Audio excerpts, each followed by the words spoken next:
All right. I believe this means we are live. Ladies and gentlemen, boys and girls, tech fans of all shapes and sorts and sizes and persuasions, welcome to another episode of the Monday Morning Tech Chat Show on the SGGQA podcast channel. I'm Juan Carlos Bagnell, aka Some Gadget Guy, the SGG of this. The name of this podcast is so bad, I just failed saying it the first time, even though I've done almost 400 episodes of this show. It really is one of the worst titles for a podcast ever, but the QA is the important part. That's what we're really here for. The question and answer, making this a bit more interactive, having that back and forth with the chat, the folks who are catching the show live.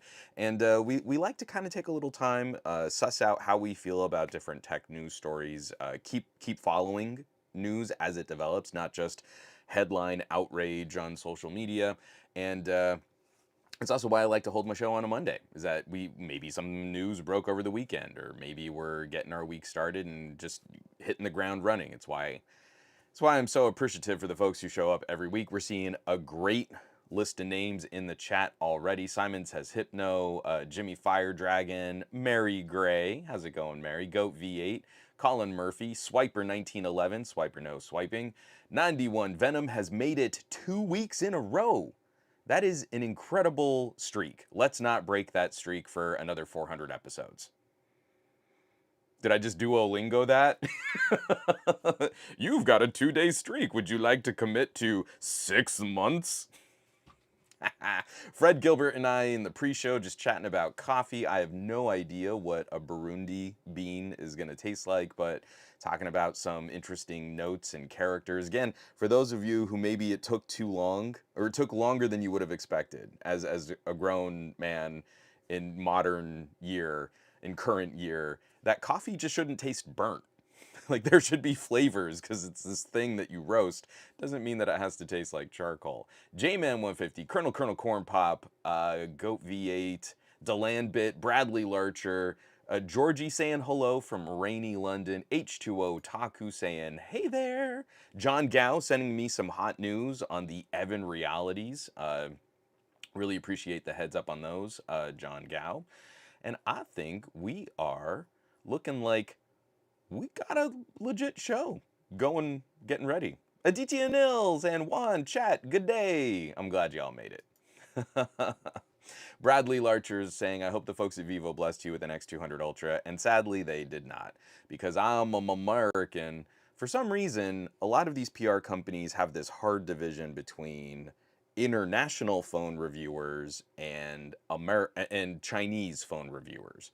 So international phone, Chinese phone, and I'm on all of the lists for like international phones, but I do not get anything that's going to be a Chinese exclusive. If it's Oppo, if it's Xiaomi, if it's Vivo, those don't come my way. So I'm going to try and borrow one, but genuinely, I'm wrapping up the Xiaomi pad. I'm wrapping up the Xiaomi 15. I have to revisit the Xiaomi 15, the little one, and the 15 Ultra is finally kind of in process. Tonight, I'm going to be catching my last couple remaining low light photos. And then I have to start piecing together the Xiaomi 15 Ultra full camera deep dive camera review. Oh, Barry Johnson's jumping in, saying hello, Juan, in the chatters. What's up, Barry? How you doing, sir? Did that someone that we talked about, who's a mutual friend, sometimes she's in the chat, did she get something sent out to you? Because she should have. I'm just saying, I think you would have had fun with it. I don't know how long she was going to sit on it for. Just if you want to follow up with her, you know who I'm talking about. Mm-hmm. Oh, and Georgie, I'm on my third on a row. Unfortunately, my schedule is in the way of this podcast, so I'm just lucky I can watch it live for 2 weeks. Georgie, love having you in the chat, man. It's good times. Very, very good times. And I have to do a quick pause here. Simon says Hypno subscribed on Twitch for 45 months. That is amazing. You get the acapella fanfare of glory, the thank you so much for jumping in, for contributing, for always being a part of these conversations, these discussions, and the support on the channel. I very much appreciate it. For everybody who's showing up, and again, it's not just listening to some person tell you this news story good or this news story bad. It's that we're trying to untangle something with just a bit more nuance, because these things have incredible ramifications, as unfortunately as we're seeing this year. When we don't pay attention to some of these news topics, they kind of just roll right over us. Barry Johnson, I will ping her today. Good. The rest of the chat and the people listening to the audio replay have no idea what we're talking about. So it's like a secret code. So yeah. I like, we're looking at some of those Chinese exclusives. I will absolutely try to get my hands on an X200 Ultra. I did not ever get my hands on the X100 Ultra. So we just gotta kind of play it by ear. You know, this year I'm thinking I'm gonna be spending a bit more time with Xiaomi, because I did not get the Xiaomi Ultra last year. It's tough because I am so singular and so solo a producer that sometimes even some of my most anticipated phones of every year kind of fall through the cracks. Oh, and folks talking about that Nubia. Yeah, TK. You want to, whatever I don't get, you can also count on someone like TK picking up the slack. I watched TK's video on the Nubia. I'm a big fan of the Xperia-like design and the 35mm equivalent main camera focal length. So I had the Axon, one of the last Axons, and it had a 35mm equivalent main sensor. I think it was it was a 1/1.7 inch type, and it was really good. And then it also was one of the few phones. It was that Axon and the OnePlus 10 Pro that also had support for 4K 120, but they were both saddled with the Snapdragon 8 Gen 1, the terrible chip made by Samsung. And so you could shoot 4K 120, and after about a minute, it would start dropping frames because the phone was screaming hot shooting 4K 120. So something tells me that Nubia has probably solved some of those issues by now. So I'm gonna jump right in. This wasn't gonna be any part of my official show. This isn't the kind of show that I tend to do, you know, like the kind of news topics that we follow up on. But I did want to highlight something that's just kind of it's kind of a big deal across all. I'm really failing to gild this lily. I don't know if anyone cares, but I was a former. I am a recovering Catholic. I was a former Catholic. I was an altar boy growing up. I was confirmed. My confirmation name was Saint Nicholas. I went through that entire process and kind of had a falling out with the church and with sort of organized religion in general. I fancy myself now a very militant, sort of atheistic agnostic. However many adjectives you want to put on someone for whether or not they hold spiritual views. But we can't ignore sort of the impact of the church. And when something like this happens, it's kind of a big deal. This is coming by way of the Associated Press. Pope Francis, the first Latin American pontiff who ministered with a charming, humble style, dies at 88.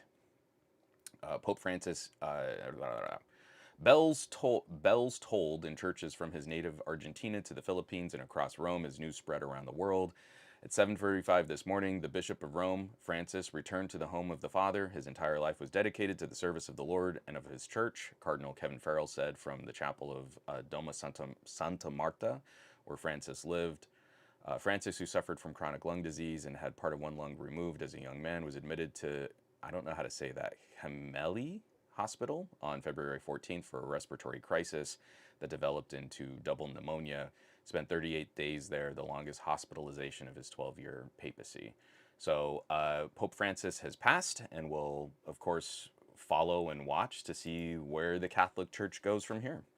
The figurehead at the top of that organization directs one of the largest machines in human history, one of the largest sort of singular governments with reach around the world, and it'll be interesting to see in this modern era where the church decides they want to put their efforts and resources, and often that's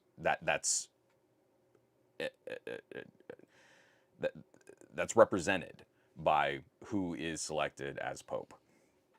And I'm not trying to make light of the situation, but considering how recent the movie Conclave came out, there's a lot of philosophy and discussion in that film about what is it that this machine is supposed to represent in a modern era. If you haven't seen the movie Conclave, there's kind of a punchline to that that a lot of people found offensive that I thought was just sort of an interesting take on this process. But we'll see, and we'll see where they go. Oh, hey, Katie. Kalen Padilla. How's it going, Katie? He was a good pope as popes go. And yeah, I kind of have that same feeling. I'm not a member of the church in any grand respect, and I kind of keep my observation of the church at arm's length, and I can't recall anything to me that would have been um, overly problematic regarding the tenure of Pope Francis. So that's it's a lot. It's a lot when you think about like how one person can have so much authority over sort of the daily operations of an organization as big and as wealthy as the Catholic Church. And JGJ, there's something oddly touching. I don't know what words. I have very complicated feelings on these kinds of situations. The day after Easter, Easter being his last service, again, Easter Monday for him to pass is, I don't know. I don't seek the universe for signs, and yet there's something just sort of comforting about that idea. I don't know, like that he would have wanted to see an Easter and then he passed makes sense in my brain, even though I know that's not how sort of our daily chaotic lives really work. Oh, Katie, yeah. I kind of figured, Katie. I know we change as we grow and we get older. Katie is an old pal of mine. I too am non-organized religion agnostic. And I feel a lot of us have kind of struggled with where we fit in the world. Often, when we say things like, when I say I'm an atheistic agnostic, and I'm pretty militant about that, I'm not, on that note, making any kind of judgment or any kind of um, sort of, I'm not attacking anyone else's stance. Really, all it is just like I'm seeking where I fit in the universe. And those are the words that I choose to define myself by. And then we get into the really dicey conversations when other people are like, yeah, but you're wrong. I didn't make a claim. I just told you what adjective I use. So anyway, uh, um, my heart goes out to those who are practicing and who are faithful and who follow the teachings and the rigor of this organization, and hopefully out of this comes yet another era of the Catholic Church that can maybe represent what I feel the historical figure Jesus would have wanted, and we'll see where they go from here. So let me get this out of the way. I'm not going to spend too much more time on, like, I hope everybody did have a lovely weekend. If you did practice, I hope you had a lovely Easter. And we just got back from a little road trip. So I'm feeling like exhausted from being in the car for so long, but I'm also feeling like a little rejuvenated just for having gotten out of LA for a week, just seeing some different sights. And I love desert driving. I don't know what it is. It's physically taxing and it's really boring and just dirt and cactus everywhere as you're going through Arizona. But there's something, I hit that flow state. It's like Tetris for me. And you're listening to good music, and I'm having a conversation with my wife, and now Lex is joining in, and we're talking, and like, it's so effortless. So even though I'm physically tired, like I feel mentally refreshed. And Mary, yeah, because I ate my way through New Mexico. Eat more Hatch green chili is just good life advice. If you haven't consumed your daily quantity of New Mexican green chili, then you're really missing out. So why don't we knock out just a little housekeeping, because I wanna build a part of a conversation into housekeeping, and I know I always ramble and go long. So let me take a little sip of coffee here, and then we'll jump into how little I was able to publish last week.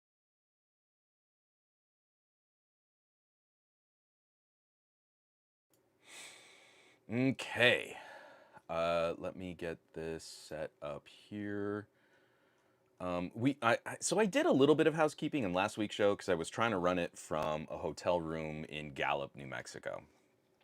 And I really like Gallup. It is a charming little town. It's that border between New Mexico and Arizona. And we have like really lovely experiences there. You kind of drive through and you think like this is just kind of a truck stop on your way to a bigger city, but there is this.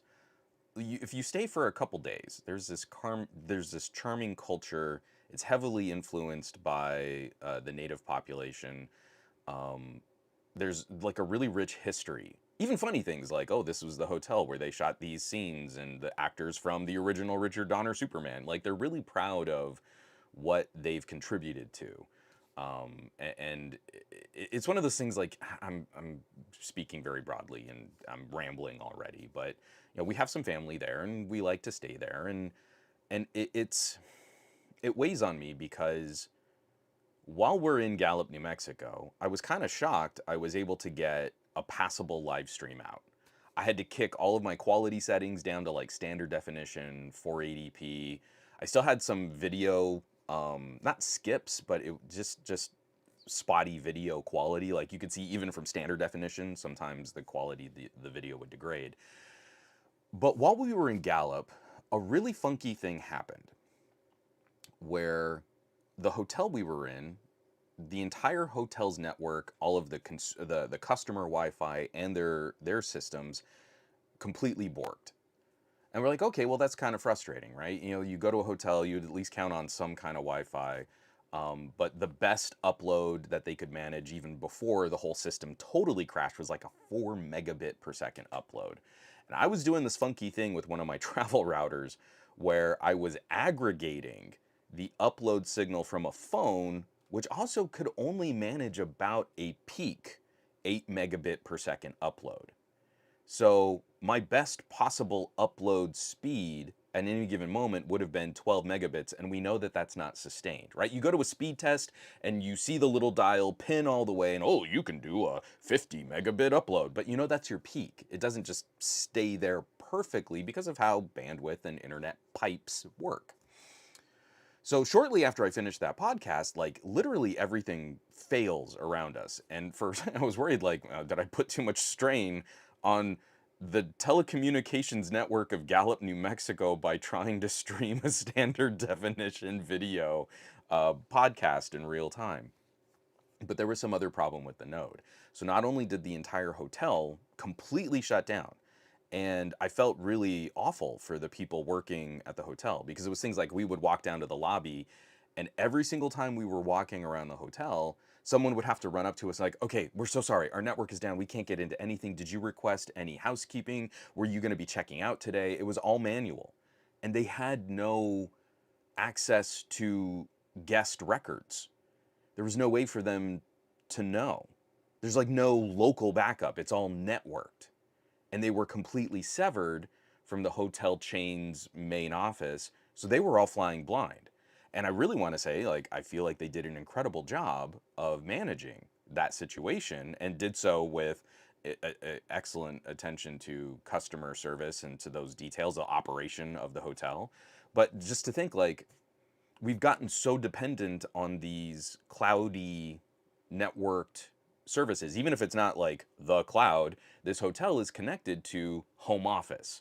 So that's still a remote access situation. And you think, oh, well, we'll have some kind of internet connection. It's as reliable as phone lines. Come to find out, that entire stretch, like almost the entire exit, at Gallup, New Mexico is like 4 exits, right? And the entire quarter that we were in, something happened to that node. Something happened to that main pipe of internet going into Gallup. So we had no cell phone connection. We could connect to a tower. Just like we've said, you know, it doesn't matter if you have 5G on your phone. What matters is the backhaul. How fast is the internet after you connect to that device? So something wiped out a good chunk of Gallup. And it just further reinforced. Every time we go on a trip to New Mexico, I can't really do my job. It is very difficult for me to fulfill decent quality content creation unless I can do things like shoot ahead, prep a whole bunch of stuff, and then find like a way to piggyback on university or library data. Because any of the consumer stuff, my mom has gigabit, but really her upload speed is like 10 meg. Yes, I can get a video up to the internet on 10 meg, but it's not going to be 4K. It's definitely not going to be 8K. I was messing around with Lex and we were just playing around with a little drone while we were kind of stomping around the hotel. And I shot this little to camera thing like, oh, and hey, and I'm in Gallup, New Mexico. And this is one of the things, this is one of the challenges that we have. And I realized like as I was shooting it, I can't share this with anybody unless I kick the quality down to like 720p, or it could take days to upload a decent quality compressed 4K video to YouTube. We have completely, fundamentally failed to live up to those programs that we've been talking about for like 20 years. How do we get the internet to more rural areas? And I'm not talking about people who like live off the side of a mountain and have a well and like no direct connection to electricity to a main city or a main hub. I'm talking about a town as big as Gallup, New Mexico, surrounded by the native population. So there's an even bigger population of people out there who could benefit from this infrastructure. And a single blip can take out a quarter of their broadband infrastructure. They don't really have broadband infrastructure if it's that fragile. And even when it is working, it's not working great. They cannot contribute to a 21st century conversation. They are not really a part of a 21st century economy. And that to me is kind of soul crushing. It was one of the things like, who was it? I think it was on the, what is Jon Stewart? It's the Weekly Show with Jon Stewart, the podcast they do like once a week. And he was interviewing Ezra Klein. And Ezra Klein was talking about like this government bureaucracy. Well, we want to do this broadband initiative. I think this is one of the great failures of the Biden administration. And what they created was a system to vet a company to fulfill these requirements and build out rural broadband. And they created a machine that made it impossible for any company to fulfill that government program. And again, I understand like if the government does anything, it needs to be perfect and it can't be criticized. And like, and this is funny because we joke about, oh, government can't do anything right. But this is one of those situations where we look at what's happening and we say like, oh, but there's like no buffer. We've got a couple news stories here of like Facebook Meta and Google running roughshod over competition, horrific anti-consumer business practices, monopolistic business practices. Think of all the failures of Facebook and Google. Every time they fail on a project, we have whole websites dedicated to killed by Google. But we don't give government agencies like the FCC the same leeway, even a fraction of that leeway. If it's like not perfect immediately out of the gate and 100% solves the problem in the first month of its activation, well, what a failure and what a waste of taxpayer dollars. And I think it's just kind of frustrating. So anyway, go back. I'm not going to do as good a job of summing it up, but the Jon Stewart, The Weekly Show podcast with Ezra Klein does a very good job of examining like the bureaucracy of how we fall apart on these kinds of initiatives, how we fail to succeed, how we fail communities to build out this kind of infrastructure.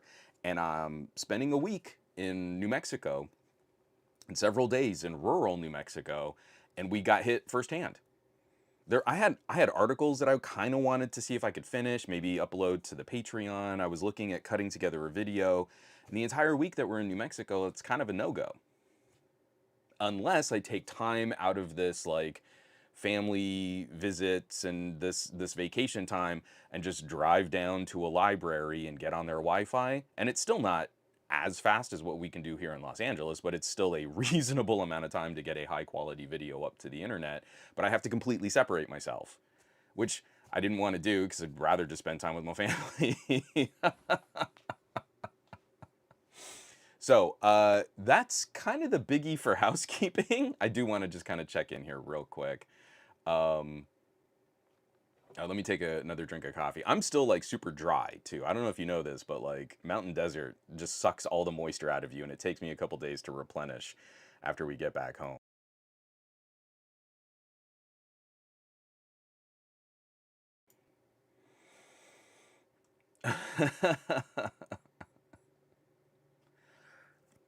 Sorry, I'm just catching up on a few of these.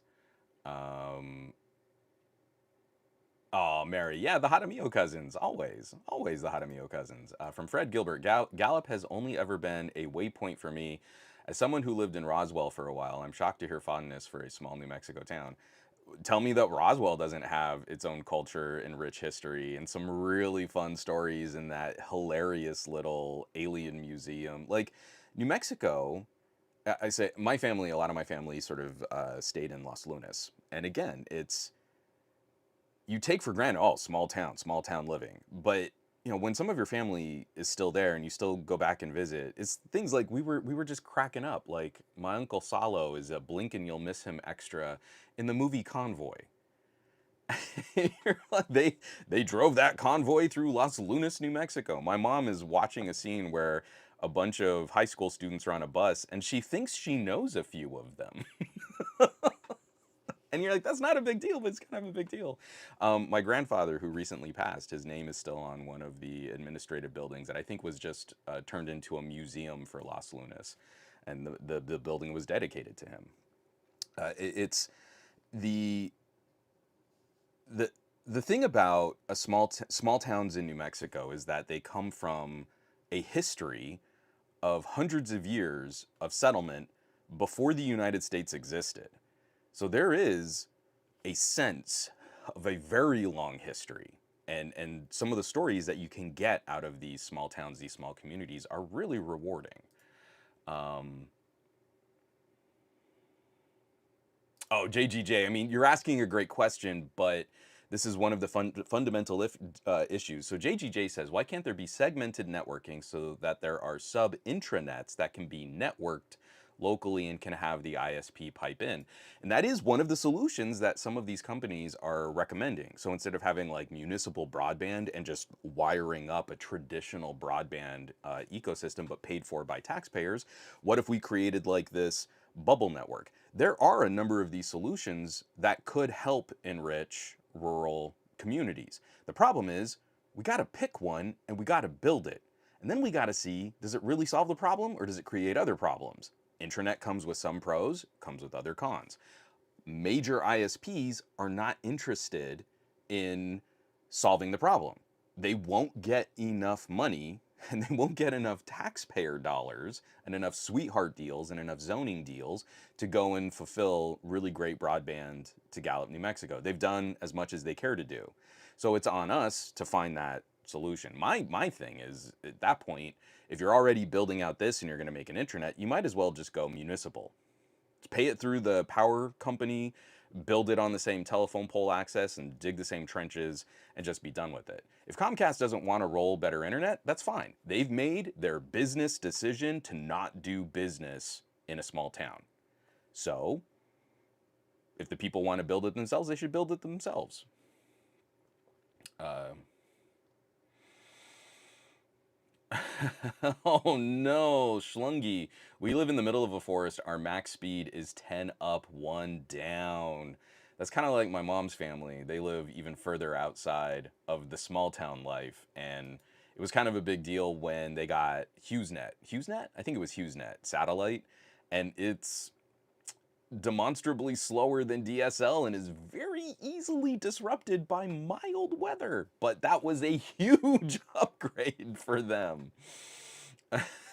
Colin Murphy. ISPs putting the ass into asynchronous. I love it. I've never been able to pronounce your name, and I apologize. Skrzekzakwickazol.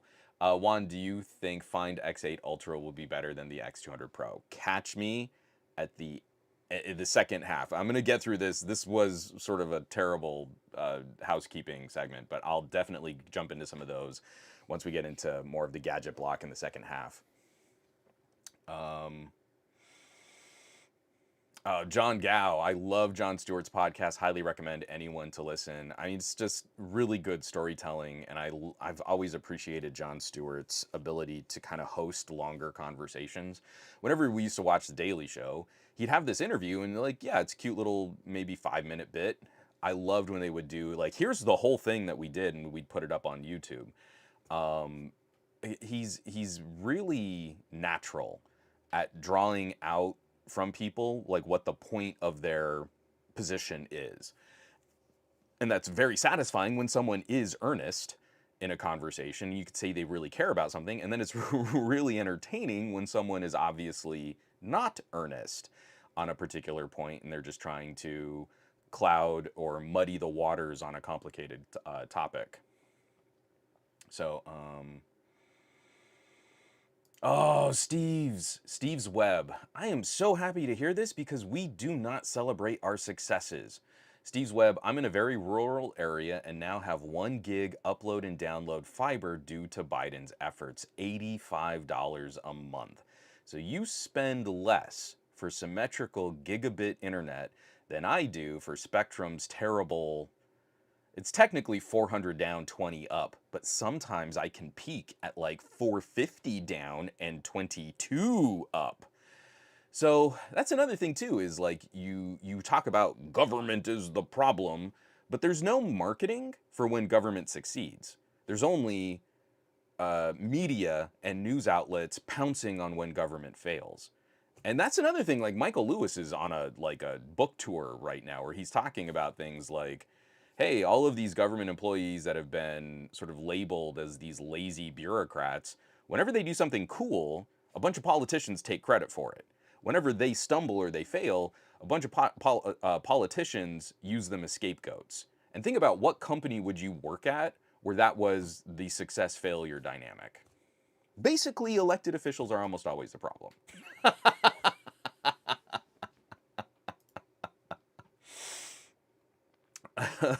So, I did have one other. Again, this was just, it just went public. Let me fire this up here.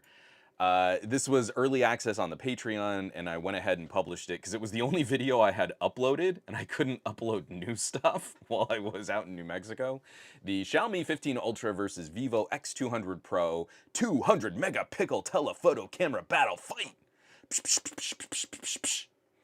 So this is a video. I mean, I am taking a look at two phones using the same sensor, the same camera sensor, but using them in very different ways. And this has angered at least 4 people on YouTube who have left vicious comments about what a waste of time this video was in talking about this because you didn't even say that one was a winner. That's literally like the last comment that I just replayed to. I just wasted 10 minutes of my life because all you're doing is showing all the differences between the two, and you're not telling us which one was better or worse. And I don't know, there's just really no saving some people, right? They are both using the same sensor, but they're using the same sensor in very different ways. And they're also phones in different price tiers. One is a sort of premium tier phone. I mean, depending on where you shop it, you can often find the Vivo for under $1,000. And the other is a proper ultra tier device. No matter what region, that MSRP is going to be above the equivalent of $1,000 US. So you have to, if you compare those two phones, you have to give one phone a several $100 advantage, or you're sort of unfairly pitting different solutions against each other. And how these phones use that telephoto sensor is different enough that I think they should appeal to different folks. I it it's frustrating because I feel like there's this missing nuance in geekery. Like way back in the day when we were the nerds who were being made fun of because we could check our email on Windows Mobile or Pocket PC, like, what was it, Pocket PC 2002, portable computer devices, and people would make fun of, oh, why do you even want to do that? And why would you carry that? And you gotta check your email whenever, brr, brr, brr. But you could see even back then with like Palm Pilots, like there was a trend that was emerging in how we were handling and managing all of this stuff. There was this like tech enthusiasm that was all about hope and potential and the compare and contrast and what was going to be a better solution. And none of it was boiled down to this like knuckle draggingly stupid lowest common denominator average consumer. These were exceptional devices. These are people who wanted to do things. These are people who were looking at specific ways to get work done in ways that couldn't be facilitated with the laptops and desktops of that era. And I still see that magic in a mobile device today. But when I'm talking about something specific like a singular camera sensor comparison, it's not A or B. One is not better or worser than the other.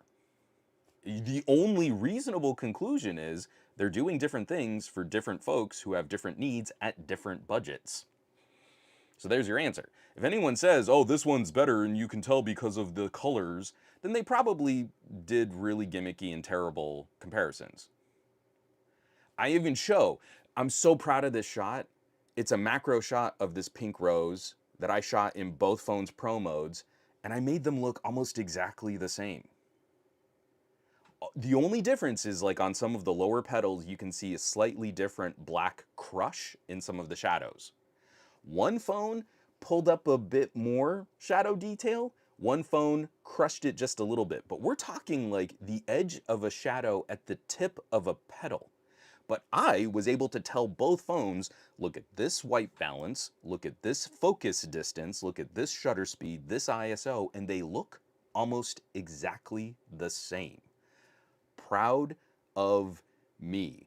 I nailed the framing. There's just a subtle shift in the framing. Like I held one phone, took the photo, took the phone out while I held my hand as steady as I could, put in the new one, matched that. I'm telling you, this is one of the most incredible accomplishments of my entire gadget reviewing career. Because even if I had put those phones on tripods, they would not have lined up as close as I did with my hands. I am real good.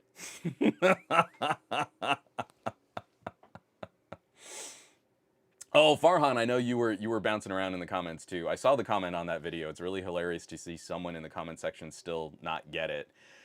And it's like, you know, I'm gonna point it out to him. There's stuff, you seem to care. You cared enough that you left a paragraph of a comment on a YouTube video. And you're still asking the stupidest questions.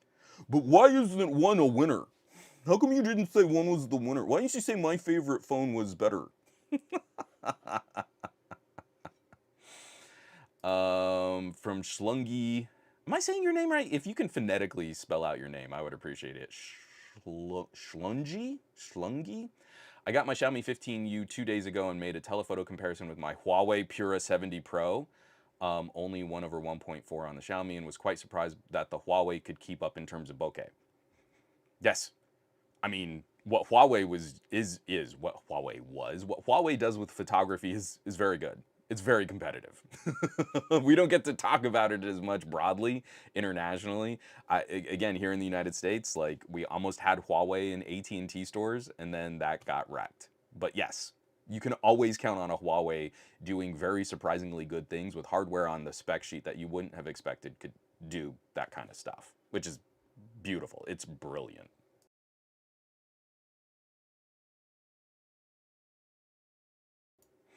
But again, you would need to learn a little about like focal lengths and apertures and what the sensor is trying to accomplish. And that helps you understand, oh, that's why this phone is doing this, or that's why this image can be processed like that. Bradley Lurcher, who needs a tripod when we've got Juan's hands? Let me tell you, I am not a surgeon. And let me tell you, as a man in my 40s who is now facing some of the worst arthritis of my entire life, let's not count on Juan's hands. I pulled off this rose photo comparison. That's probably going to be the highlight of my year. Oh, Barry Johnson, because the winner is always Samsung and Apple. Like, if you read Wired and you wanted to know how good the Xiaomi 15 Ultra was, don't worry, they have a review. If you go to thewired.com and you search for Xiaomi 15, you'll get this handy short review of both the Xiaomi 15 and the Xiaomi 15 Ultra, and at the end they conclude you should just get the much more polished Galaxy S25 Ultra. So there you go.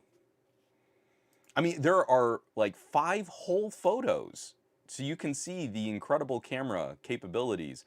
And on 3 of those photos, I don't believe the horizon is level, even though on the phone they've got this little thing that can tell you if your shot is level. It's this little yellow line. And you can see, oh, so they had to look through that viewfinder and completely ignore what the camera was telling them so they could line up a better shot. No, check it out. You know, give them traffic. Why not?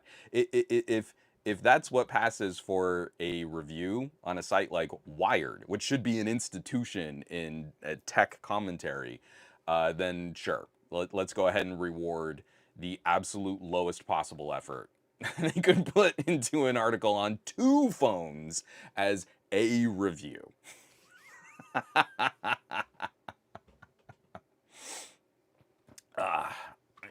Yeah. So there's a 15 or 16 minute video of me talking about how I failed to compare those 2 phones. It's already 9:42. I did want to kind of start that off because usually I kick off the podcast with any kind of political news that might be breaking in the world of technology, and we do have some follow-ups on lawsuits. So I am still going to talk a little about like court cases that are hitting Meta and hitting Google. But I want to fly through a few of these other ones. Everything that we're going to be talking about, all of the housekeeping links, all of the article links, everything will be available on this week's blog post on somegadgetguy.com. Obviously, the audio replay will be going out to all of your favorite major podcast services. You can always subscribe directly through the RSS feed. And of course, on the YouTubes, if you're catching this on the YouTubes, I kind of keep those unlisted, but they are in a playlist. YouTube has completely devalued the playlist. That used to be like where I would kind of organize topics and get traffic, and someone who didn't care about my phone reviews could just keep up with my headphone reviews and vice versa, and all of that is completely deprecated. All of it. Like just total wasteland. None of that matters at all. And it's really disheartening because I don't want to make 7 different channels and build them all up so that I can, here's some gadget guy talking about headphones, and here's some gadget guy talking about iPhones, and here's some gadget guy talking about Samsungs. Because that's what YouTube wants. And I just don't want to give it to them. But at some point, I'm probably just going to have to shutter the whole thing because their traffic sucks now. Starting off the news block. This is coming by way of Ars Technica, written up by Kevin Purdy. Synology confirms that higher-end NOS products will require its branded drives. I am so disheartened by this move. I am so upset. I only just recently started having a few conversations with the folks at Synology. They were really looking to get their B line, their like entry-level consumer network attached drives and portable SSDs into reviewers' hands, and they reached out to me to review the B station. And it's a cute little network drive. You plug it into your router. It's got some very streamlined tools that can do all of the NOS things that most people would want. They've got some decent apps that you can manage photos. I've got videos on the B drive and the B station on my website. Some decent reviews. And I was looking at, well, maybe this might encourage me to look at maybe one of their more professional small business solutions, like a 4-bay. So you can put 4 hard drives in a box. The Western Digital enclosure that I had was absolutely terrible. Western Digital drives were pretty good, but the enclosure kept failing on me. And I went through 3 of those WD boxes before I gave up on them, and I went over to a QNAP. And I know QNAP has also had some issues with like ransomware and security issues, but I feel like their most recent software updates have helped shore up their biggest security gaps. You just have to be a little careful still how you manage a QNAP, but I think they've done a very good job of improving on that, even though their reputation took a pretty bad hit. You never want someone's Boxo hard drives to suddenly get locked up because of malware or ransomware.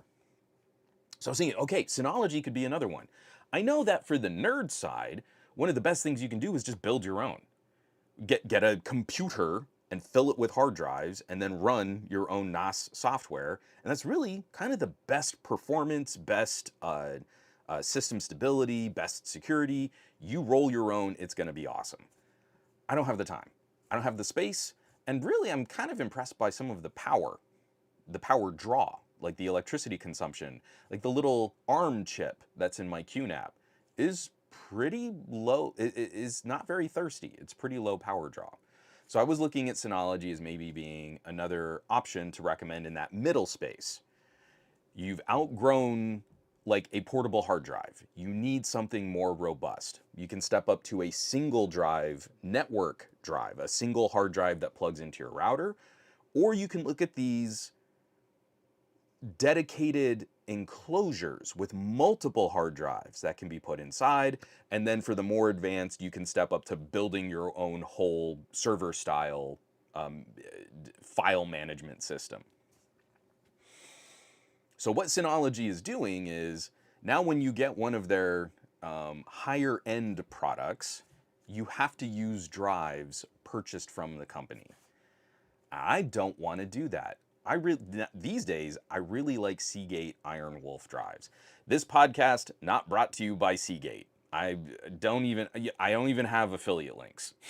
I can't help you there at all, but that's what I'm using. I'm using 20 terabyte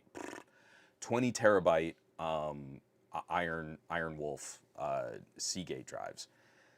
So if I wanted to put together a Synology box, get the enclosure, put in a bunch of drives, and I wanted one of their nicer NAS products, now I would have to go through Synology and buy hard drives directly from them.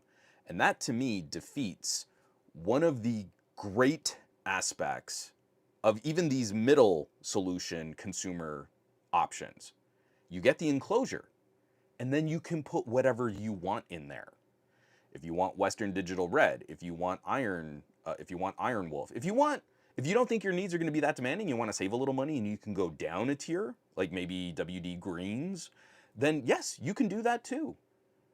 But not if they've corrupted the firmware of the enclosure to say, I don't recognize this drive because it does not say Synology on the label. So now that's an immediate no-go.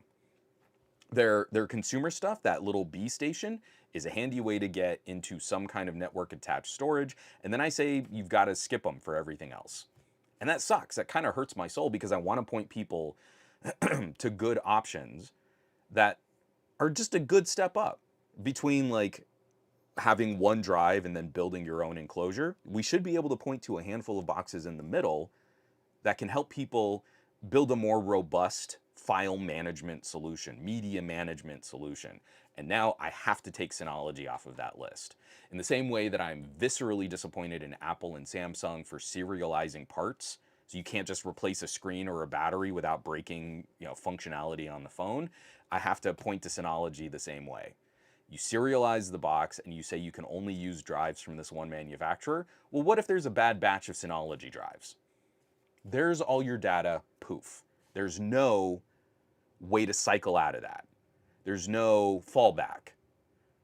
And that happens. That sucks and it's brutal, but if there's like a bad batch of WD drives, WD Red at like 10 terabyte, I can go Seagate 10 terabyte and replace that, and hopefully I don't lose too much data. But not now. Not if you've told the box, you have no alternative. You have to use this drive. So frustrating. And that also chills competition. If you block the ability to use another manufacturer's drive, you can charge as much as you want for your own drive because you're not beholden to any of those market forces. You got this enclosure. Sure would be a shame if you couldn't use it. I guess you just have to buy one of our drives. Oh, you want 10 terabytes per bay? Well, that's a lot more expensive than a WD Red. Sorry. But we're just so concerned about the performance and keeping everything working the bestest that it can. So we'll just break your ability to do stuff. And it's so frustrating.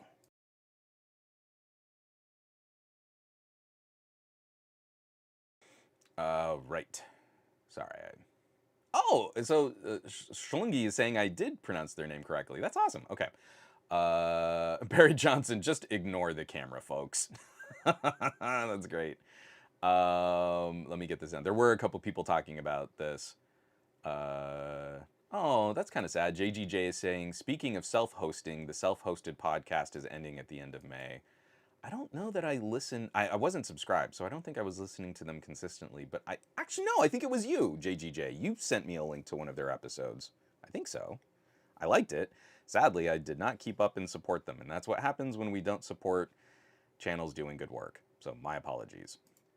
From Farhan, I personally still not hopping on NOS since I always travel, and I do have concerns on sudden power loss. So when you make your own and you're counting on it like it's gonna be your cloud, I have a big battery down here. It's an uninterruptible power supply, but obviously I can't always tackle situations like my modem going out, right? That is a singular point of failure that is different than if you use cloud services from Microsoft or Amazon or Google. But have gotten this to a point where it's pretty robust, and it takes a decent interruption to really knock me out. Even in New Mexico, in Albuquerque, I couldn't upload stuff to the NOS as well as I'd like, but I was able to still get in and download things decently quick because my mom had decent download speeds. So that kind of thing still works. It's just you suddenly become very aware of how your bandwidth works when you're running one from home. Oh, Georgie, I'm so disappointed in this move that they've just made it as blatant. Georgie says, yep, Synology has been trying to do this for ages. They refuse support if you don't use their hard drives. And I had such good experiences with their entry-level consumer stuff that I was hoping their sort of middle tier and pro tier, middle tier and higher end tiers wouldn't be as restrictive as the reputation that they've had. Like when you go and search online, everyone has opinions on, oh, QNAPs are so insecure and Synologies are so restrictive with their support, blah, blah, blah, blah, blah. But when I was talking to actual Synology reps, like, oh, they you can tell like when someone just is being obstinate or when someone gets it. And I felt like there was a good exchange, a good back and forth, and we kind of understood what was going on. Unfortunately, now it seems from their corporate tier that they're just pulling the plug, and that's exactly the move that they're going to make. Simon says Hypno, and very likely this, yes. And then they'll start cheaping out on the drives while still charging more, because where else are you gonna go? You need to replace a drive?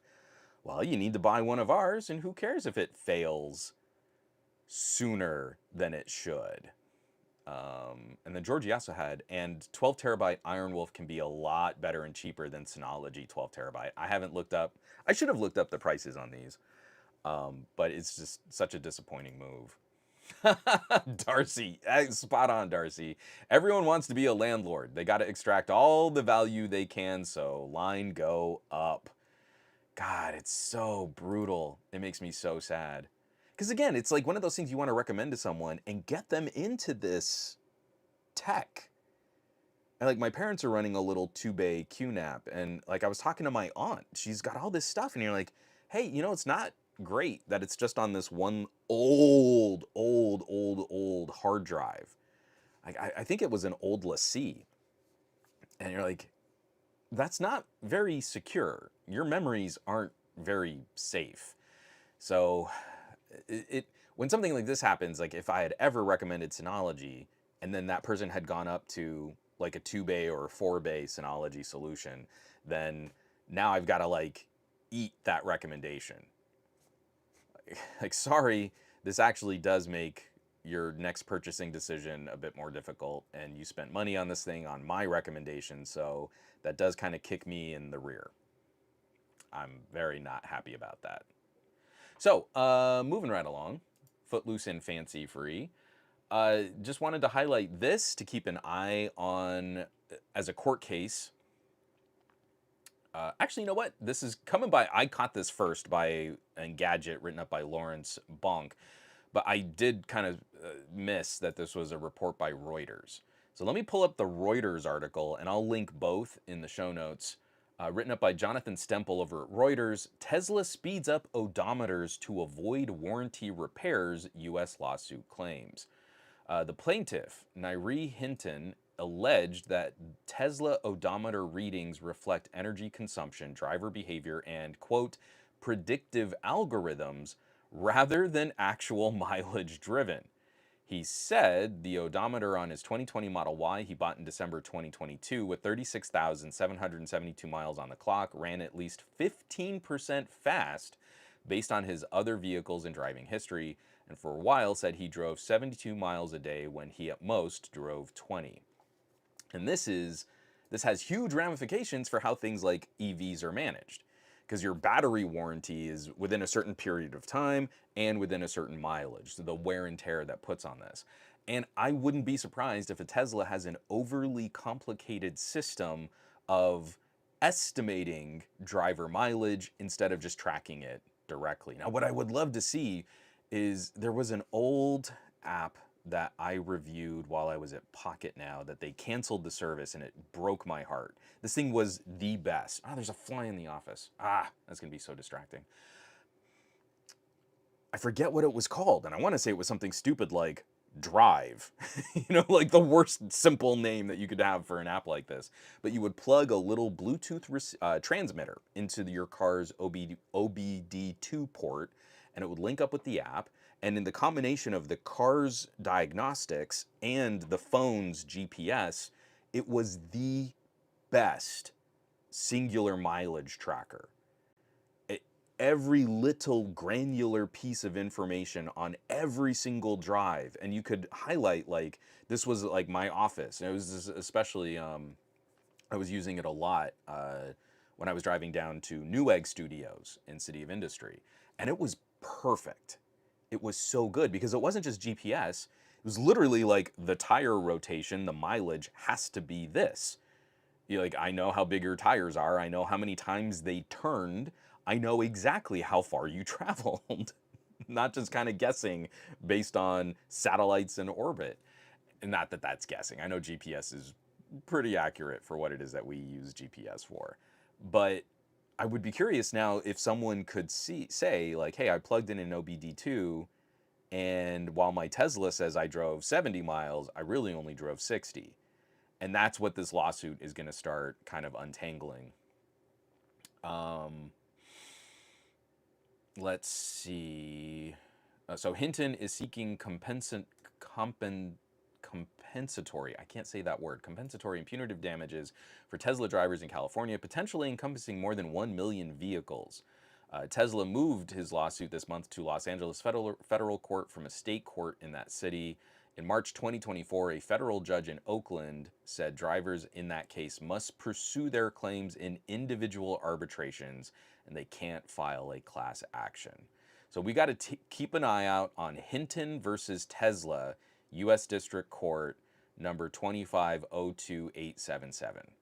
And I'm very anxious to see how that plays out, because that is a really scummy move. To me, that is almost as bad as like the Apple battery situation, where they would put in an undersized battery. After a year, they would throttle the performance of that phone. And right around the time that you'd be want to get a new phone on a 2-year contract, the phone you had was just a terrible experience. So I guess you just need to buy a new one. So now this is the same thing. If Tesla has been padding driver mileage based on adaptive algorithms and behavioral estimates, instead of just saying the wheels turned 1,000 times, this is how far the car traveled, then that is vile. That is an incredibly anti-consumer business practice that needs to have significant and brutal market corrections. Oh, Colonel Corn Pop, I can confirm the inaccurate Tesla readings. I drove for a taxi service that exclusively used Tesla vehicles. Our logbooks did not match the Tesla logs by as much as 20 miles driven per shift via our own versus our own GPS trackers. I don't know, Colonel Corn Pop. I don't know if you're still doing business with that taxi service, but it would be interesting just to send them that court case, because that has a profound impact on things like warranties. And again, for a business that is trying to deploy a fleet of vehicles, I'm sure if they're still operating a bunch of Teslas, that is something that they would want to stay abreast. Just watch how this court case plays out. And then you go to them with your own money thirsty fingers and say, us too. Money's here too, please. And I feel like that could be a pretty big situation. Oh, JGJ, I think you're right. Does Tesla use OBD2 or did they create something only trusted dealerships, repair facilities can access? That I don't know. Actually, I should ask my mom because I do have an old Bluetooth receiver because I don't use that app anymore. I could send her my OBD2 and see, do you get any data off of, is there even a port that fits it? Because it's another one of those frustrating things. You know, I was saying like how tech is allowed all of these failures, businesses are allowed to fail constantly, but the government is held to this impossibly high standard of perfection. Um, it should be required that any vehicle operating has some kind of data connection. And did they give Tesla some special exemption where, yes, we do have a data port, you just have to pay for our trusted dealership repair diagnostic system? Because the beautiful thing about OBD2 is that it's been in operation for a really long time. It is very well standardized. It communicates an incredible amount of information. And I wish that we had better consumer access for that. Those OBD2 mileage trackers were incredible. And then I feel like they all the companies kind of folded it around the same time. Or that it was based on ludicrously expensive subscription models, which Drive wasn't. And I was like, oh, this was so perfect and nothing has come close.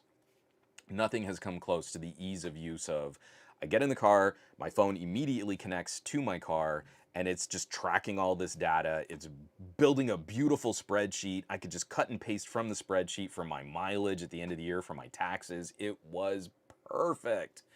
And now I'm super sad. Super, super, really sad.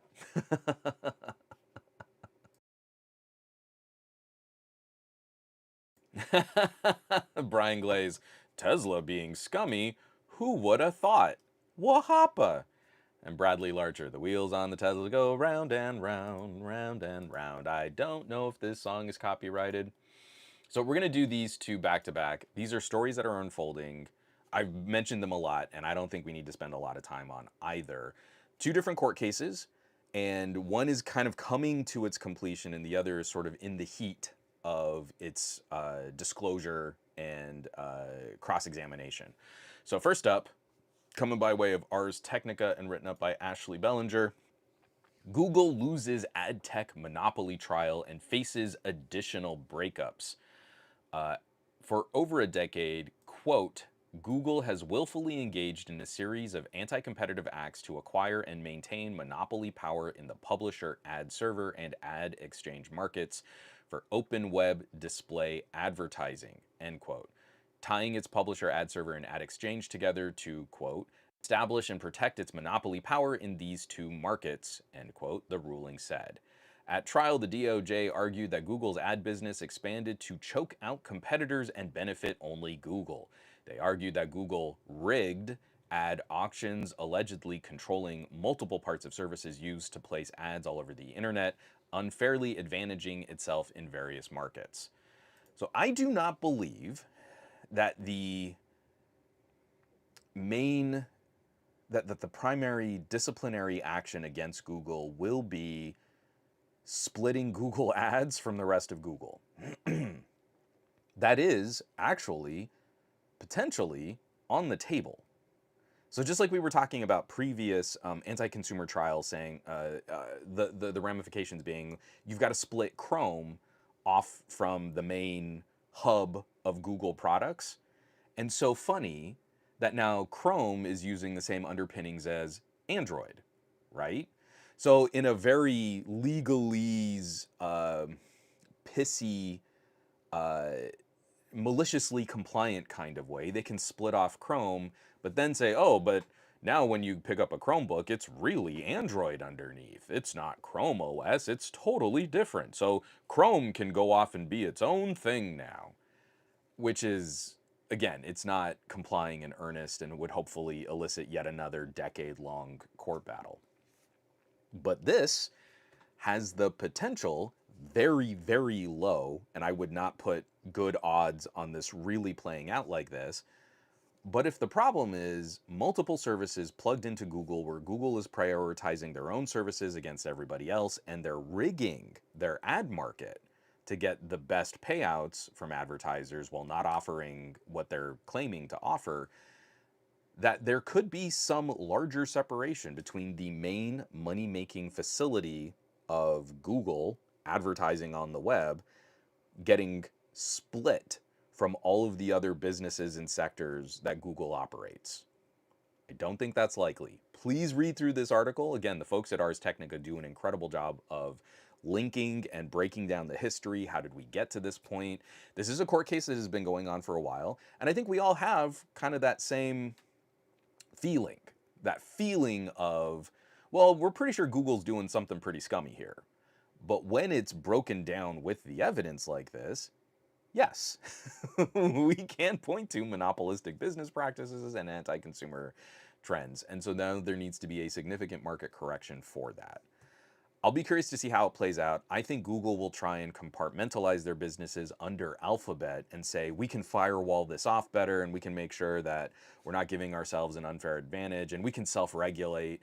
And I wonder in this administration if that is going to play out.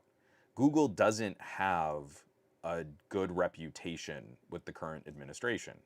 A lot of conservatives blame Google for censoring free speech, which really isn't how any of that works. It's very disappointing when you hear elected officials and like senators and congressmen say, "Oh, but you're censoring." And you're like, well, that's no, not really.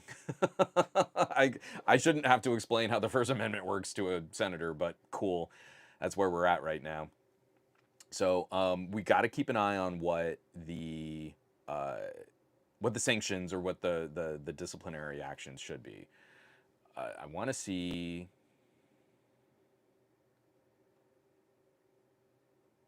This is what's funny. Hold on, This is from the end of the article. While the DOJ largely claims the win, Google is apparently not considering this a loss yet. In a statement provided to Ars, Lee Ann Mulholland, Google's vice president of regulatory affairs, confirmed that Google plans to appeal. Of course they did. Quote, "We won half of this case, and we will appeal the other half." The court found that our advertiser tools and our acquisitions, such as DoubleClick, don't harm competition. We disagree with the court's decision regarding our publisher tools. Publishers have many options, and they choose Google because our ad tech tools are simple, affordable, and effective. And that is not true. Again, on an appeal, I hope they do. Again, it's going to waste more taxpayer dollars. It's going to drag this stuff out in courts, but like, no one agrees with that last sentence. No one's out there going like, oh, I'll use some other type of advertising system because it's competitive against Google just because it exists. That's not a thing. So moving on to the flip side of this, I got this story first on MSN, but the actual Mashable link written up by Matt Binder or Matt Binder, I don't know. Meta on trial. Every revelation from the Meta FTC antitrust trial so far. On Monday and Tuesday, Meta founder and CEO Mark Zuckerberg took the stand as the U.S. government makes its case that Zuckerberg and company run a social media monopoly. The FTC argues that Facebook has engaged in a systematic strategy, including its 2012 acquisition of up-and-coming rival Instagram, its 2014 acquisition of the mobile messaging app WhatsApp, and the imposition of anti-competitive conditions on software developers to eliminate threats to its monopoly. Now, this one is going to be interesting to see how this plays out for the rest of the court case, because what the government has to say is there's a monopoly on what? Our laws are very antiquated when it comes to defining monopoly. Often it's, well, if you have this product, then if more than 60% of this style of thing are sold by one company, it could be a monopoly. They could have a monopoly on the market. So what is the product that the FTC is claiming is a monopoly, right? So because of how social media functions, you can always point to every other web service now. After we got into the Web3 days, everything kind of has a social flavor to it. So Facebook is not traditionally a monopoly based on that kind of surface examination of how the internet works.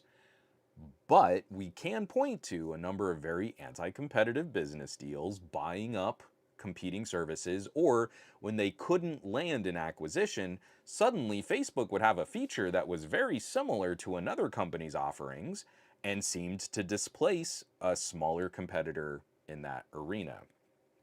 And all of it's tied back in.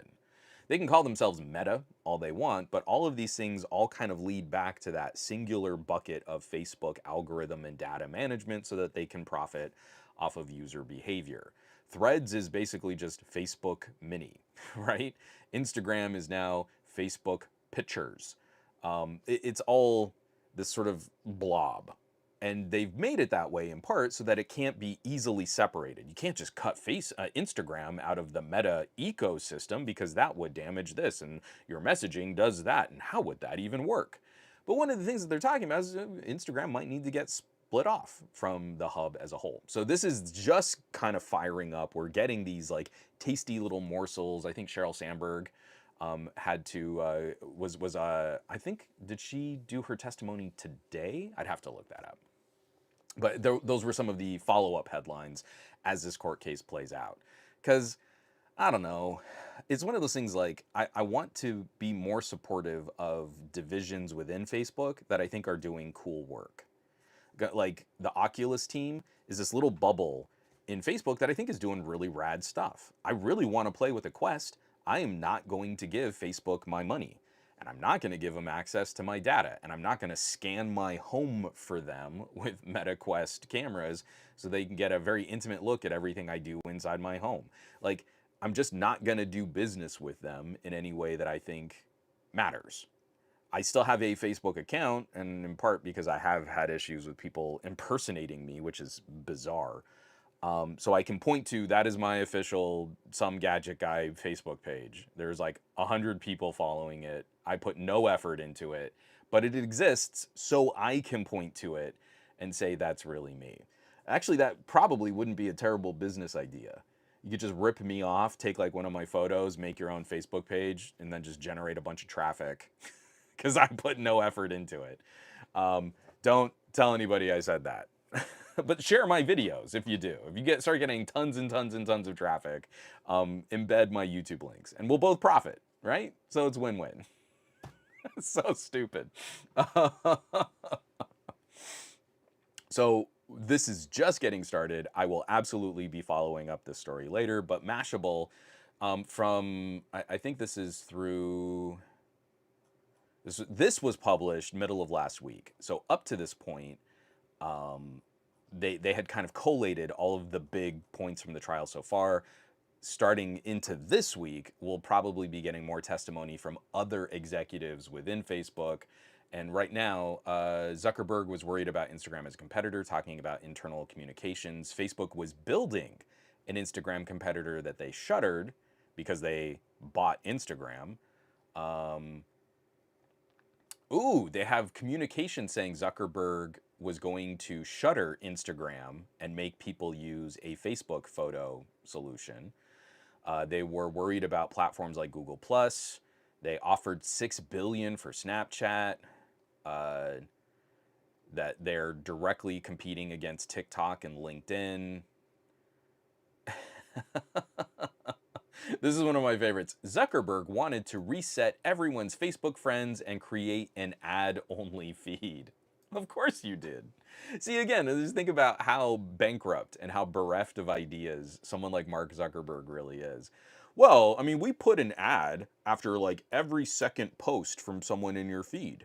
So really, that's like 30% ads. So what if we just got rid of all your friends and just made it all ads? Then it would be 100% profit for us. Of course. It just works.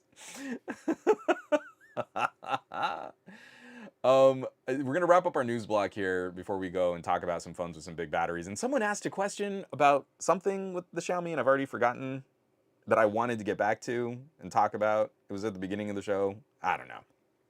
If you're still watching, repeat that question about phones and tech, and that way we can get back to it. Simon says hypno. The Facebook doppelwanners. I love that. The Facebook doppelwanners are the worst. And Farhan, meanwhile, my Facebook account has been suspended since December 2024 and still not yet to be solved despite 4 months with Meta verified. I'm sorry. I know that sucks. I just can't. It's like, unfortunately, more things like that need to happen to people before you realize like Facebook is a desolate wasteland of any kind of meaningful interaction.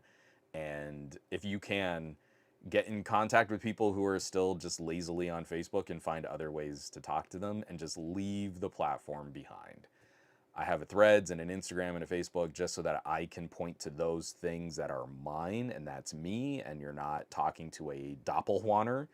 Um, and that's about the only utility I have for Facebook these days. I don't think I get any significant traffic out of Facebook, though I did see Katie Padilla dropped by to say, "Hey, I haven't talked to her in years," so that was lovely.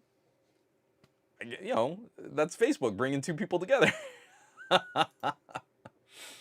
I regularly rag. Oh, Bradley Larcher. They wanted to know how the X200 Ultra would compare with the Find X8 Ultra. Okay, so then I'll check that out. I wanted to highlight this article because I am very, very negative Nancy on the current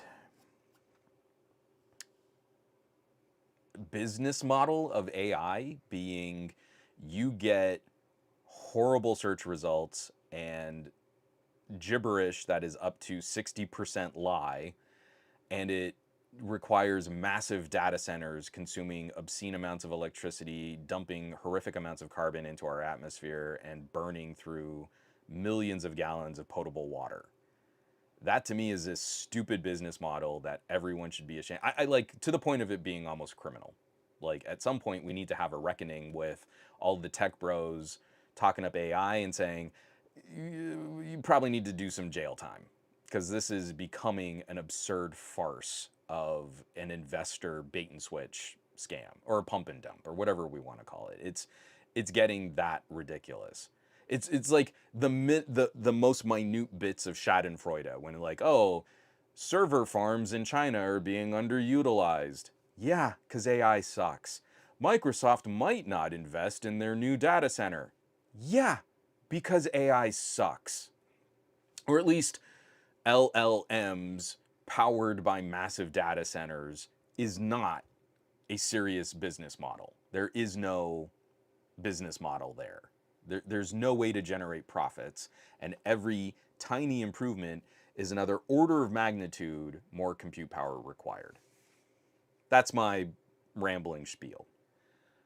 I do want to point out that when it comes to small language models, not large language models, small learning language systems, something you can run on a laptop, something you can run on a smartphone, not data connection required. It's localized little bits of compute power. There's some really exciting stuff happening. Where we have a future for things like agentic AI. Think of how long we've been going with smartphones, and I should be able to say something like, hey phone, open Telegram, message my wife, I'll be running 10 minutes late for dinner. Send. The ability to organically interact with numerous disparate systems on my phone and tie them all together. You know, Google is trying to use this as a way to lock you into services. I should be able to simply talk to my phone in conversational language and say, open Qobuz and play my lo-fi reading playlist. Like, it should be that simple, right? But it's not, because that's not what we're really building towards. But then we see something like this. This is another story from Ars Technica written up by Kyle Orland. Microsoft's 1-bit AI model runs on a CPU only while matching larger systems. let me kind of scroll down here. The idea of simplifying model weights isn't a completely new one in AI research. For years, researchers have been experimenting with quantization techniques that squeeze their neural network weights into smaller memory envelopes. In recent years, the most extreme quantization, I can't say that word, efforts have focused on so-called bit nets that represent each weight in a single bit representing +1 or -1. And so this is like, again, not to get too into the nitty gritty of how all of this works, please read this article, but instead of it just being a simple binary, there is a -1, 0, +1. So it's kind of a trinary sort of system. And instead of using more complicated algorithms that have to do a whole bunch of math and multiplication, and so when you tokenize all of this information, it's doing tons and tons and tons and tons of advanced algebra to predict what words should work. This is simplifying it in a more additive sense, still doing similar tokenization things, but it can deliver almost as good results at a fraction of the compute overhead. And especially when they're talking about how do you unpack this model. Remember, I've been talking about things like MediaTek's recent work in AI. I don't think is exciting for the AI. I think it's revolutionary for the file compression. It's one of the things that the Dimensity chips over the last 2 years have radically improved on. How do you quickly unpack big buckets of data that have been shrunk and made small? Because the faster we can do that, the better we can improve bandwidth, the better we can improve file sharing, file sending, file receiving, all of those organic interactions that you have with your phone, we can pack more in and open it faster. The AI actually doesn't do much for me. But the file compression is insane, like the improvements. So they have all these examples of Microsoft's 1-bit model, like tell me some dad jokes, and how does a penguin build its house with ice blocks? I don't know that's a dad joke. I think that's just kind of a, there's no punchline to that. How does a penguin build its house? Well, if a penguin could build a house, it would probably carve up blocks of ice. Not a joke, but relevant information that is almost kind of meaningful, like a human would understand that.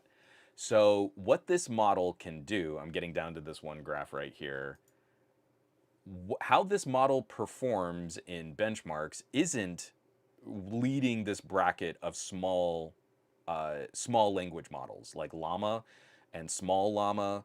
What these other mini models can do can outperform this Microsoft 1-bit BitNet model.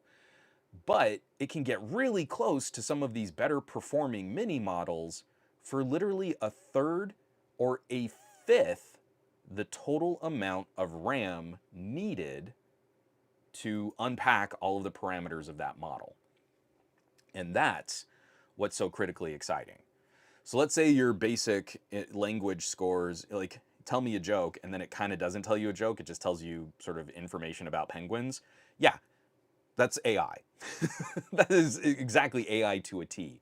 But at least this would be using a tiny fraction of the compute power to give you meaningless, nonsensical results, and it's using a sixth the amount of memory as Quen. That's huge. So if we could start fulfilling some of this on device, we would be significantly curtailing the amount of nonsense that's happening online. Sam Altman just put out like a comment in some interview, like when people type extra things into ChatGPT, like saying please and thank you, that's burning tons of electricity and wasting tons of water because the system still responds to pleases and thank yous, right? You still have contributed to an AI conversation where every line that the AI puts out is a significant draw on power and a significant waste of water and puts up significant carbon into the atmosphere. But people have been kind of, oh, I'll be polite and I'll say thank you to the AI and it'll give me a little, oh, you're welcome, I'm here to help. And like, oh, that's so charming, what a charming interaction, and it's burning the planet doing it. But what if we could cut the memory concerns by a sixth? Or what if we can put this small model through the NPU of a phone, and then that can help things like radically reduce the power for suggestions when you're writing an email. So you're doing all the work. You're writing this email, and then it's doing little things to help you complete sentences, and it doesn't need an internet connection for that. And we can radically reduce the draw on the phone, so it's doing that in a way where it's not tying up all of your memory to unpack a small language model, and it's not wasting a bunch of your battery life. That is so much more interesting, is so much more useful immediately, tangibly. It's a benefit to the consumer. It is accomplishing roughly the same thing as the server style of AI, and it's doing it in a way that isn't going to burn the planet. That to me is the holy grail. Like, if we're going to do stupid stuff with autocorrect and our keyboards and trust what it says like that's AI, at least we could do it with 1/6 the amount of RAM needed to unpack all this stuff. He's all about the penguins. AI, they're just always talking about penguins, I guess. Bradley Larcher, the moral of the story is AI sucks.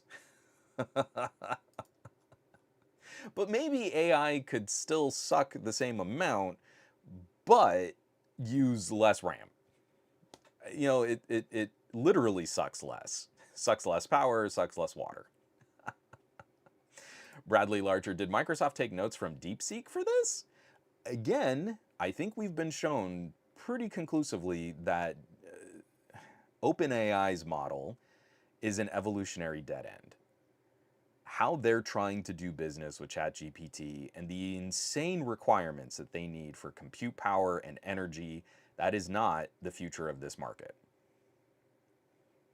Like, DeepSeek totally rocked them, pulled the rug out from under them. The emperor had no clothes. And now Microsoft, they're one of their biggest contributors, investors. They get all of their ChatGPT is run on like Microsoft infrastructure. Last week we talked about how, oh, we're finally free of Microsoft.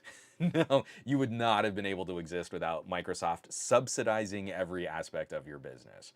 And now they've come out with their own, like, no, we could actually make this better. Now, here's the hilarious bit. I've just done all this praise, right? Here is finally an AI story that I am happy about, I'm excited about, and I think could be a tangible benefit to consumers. I have to spoil the end of this article.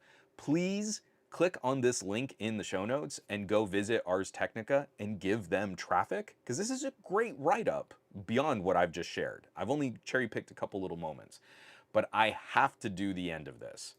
I have to spoil it. So, despite the apparent success of this proof of concept BitNet model, the researchers write that they don't quite understand why the model works as well as it does with such simplified weighting. Quote, delving deeper into the theoretical underpinnings of why 1-bit training at scale is effective remains an open area, end quote. And more research is still needed to get these BitNet models to compete with the overall size and context window memory of today's largest models. So we can run this, we created this little model, and it takes a fraction of the size and weight and effort to run, and it uses a lot less information.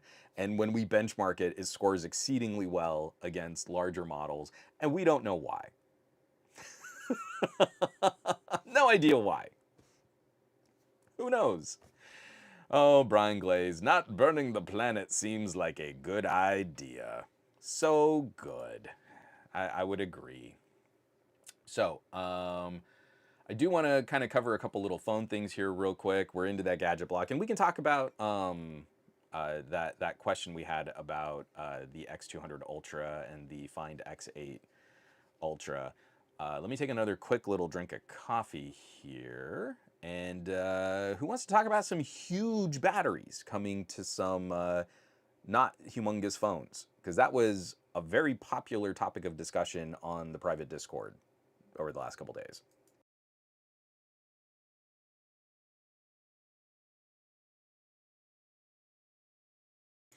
All right, kicking off our little gadget block here with Notebook Check, who recently cited me as a source regarding phone performance. OnePlus 13T confirms, company confirms large-sized battery with bypass charging support. That is a 2-for-1 headline that makes my heart sing. So the OnePlus 13T is going to be a smaller phone, sort of relatively speaking. It's a 6.3-inch display. Do I have that right? Yeah. Excuse me, 6.32-inch screen display, dual camera sensor, a slightly knobbier camera bulge that's gonna stick out so that you can keep the rest of the phone dimensions looking pretty slim. But even with the phone dimensions staying slim, they're gonna put in a 6,260 milliamp hour battery. So this is already where Google was getting all kinds of praise. Ooh, the Pixel 9a has a bigger battery than the Pixel 9 Pro XL Max LMNOP. This is already going to be 20% larger than the battery in the Pixel 9a, which is pretty remarkable because we're not talking about a super thick or chunky phone. They're not making the phone thicker to match the camera bulge. It's still sort of the same slim frame that we're expecting from like the OnePlus 13 and the OnePlus 13R. So it's going to have 2 camera sensors, 50 megapixel Sony IMX906, and a 2x telephoto. That's not great. Again, when you can push a telephoto to three times zoom, I think that actually helps deliver a better telephoto. But when we're talking about like fast charging capabilities, humongous battery life, and I think with the 13T, it is still going to have Snapdragon 8 Elite, then we've got a punchy little powerhouse phone here. Not the smallest of the small form factor phones, but according to Notebook Check, we're in roughly the same size as the Vivo X200 Pro Mini, which was a little smaller than the Vivo X200 that I got to play with. So I am very interested in what Oppo is doing because I feel like Oppo is one of the few companies who deserves the most recognition for significantly improving charging, battery technology, using new exotic materials and batteries. And now they're taking a huge step up on battery capacity. Like when we start seeing above 5,000 milliamp hour batteries, usually in the past we were talking about like gaming phones. You remember how thick an Asus ROG would be? And now this is where we were a couple years ago, but in the frame of a very normal or regular phone. So, real good. From Aditya Anil, this is a great question. Let's just pause on this for a moment. Hey, Juan, how does a tech-savvy cool cat like myself gain access to said private Discord? Is there some sort of way I can monetarily support you, a way I can become a patron of your services outside of the YouTube? And yes, there is. That's a great question, Aditya. Thank you for bringing it up. The private Discord is attached to my Patreon, patreon.com/somegadgetguy. There is also a private chat on the Patreon that doesn't get used as much, but they are sort of concurrent. There are more categories and different topics that you can discuss on the private Discord, but the Patreon chat also has some access to me directly too. And that's where I kind of answer most of the questions that I get. I still reply to comments on YouTube, but it's increasingly, I'm spending less and less time on YouTube because it's awful and YouTube has destroyed your ability to just like manage a community and have meaningful interactions with people. It's just someone reads the title of your video and dumps a hot take in the comments and then scuttles off because they're idiots and they didn't actually watch the video. From Brian Glaze, 6260 is a very satisfying number.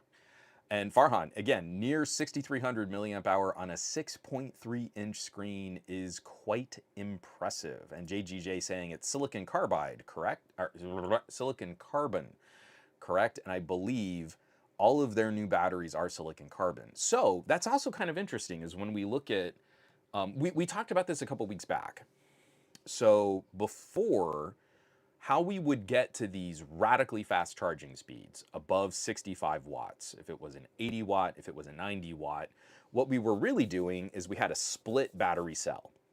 And so you didn't have 5,000 milliamp hour, you had two 2,500 milliamp hour cells that could both charge at like 40 watts.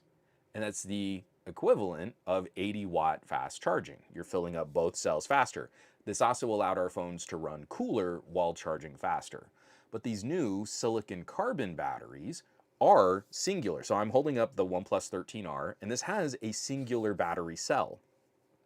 So we still have a monster huge battery in this phone, but it's not split cell. And it can still charge almost as fast as the split cell batteries that we had in the past. I think we were talking about it in the comments. We gave up like 10 watts, right? So yes, that is disappointing that we lose a little charging speed, but we're using a more exotic battery chemical technology. And this means, I'm hoping, that some of the complexity of the battery cell has been reduced. Because think about what you have to do to manage two different battery cells, keep them wearing evenly. I still think this is a superior solution. I still think split cell is a superior solution than what Samsung, Google, and Apple offer. So don't feel bad like, oh, I have an older OnePlus and it has that split cell and now they have these new silicon batteries. Don't feel bad about that. I still think you have a better technology in your phone than what you would have in a Pixel, in a Galaxy, or in an iPhone. But this is what I mean. Oppo is now moving ahead on an even newer battery technology that I think will prove to be better. It won't charge exactly as fast, but look at how quickly we can ramp up and increase battery capacities in similar sized frames. That to me is a very exciting next step, where often we hear like, oh, this battery got so much better. And yes, the technology got better, but it didn't really change how we used our phones on a daily basis. If I could just add 20% capacity to this OnePlus 13R, it's already a battery champ. It's already a very good performer. It would, changing nothing else, it would be 20% better. Like that's really cool. And then if I could get this size battery capacity with a more power efficient, like say I didn't need the horsepower, if I didn't need the performance, all the gaming, all of that heavy hitting stuff of the Snapdragon 8 Elite, well, I think the next article we're going to be talking about, coming by way of GSM Arena and written up by who? Who wrote this up? Oh, I got to take a drink of water here real quick. Sorry, I'm pausing on the excitement. I'm ruining this transition.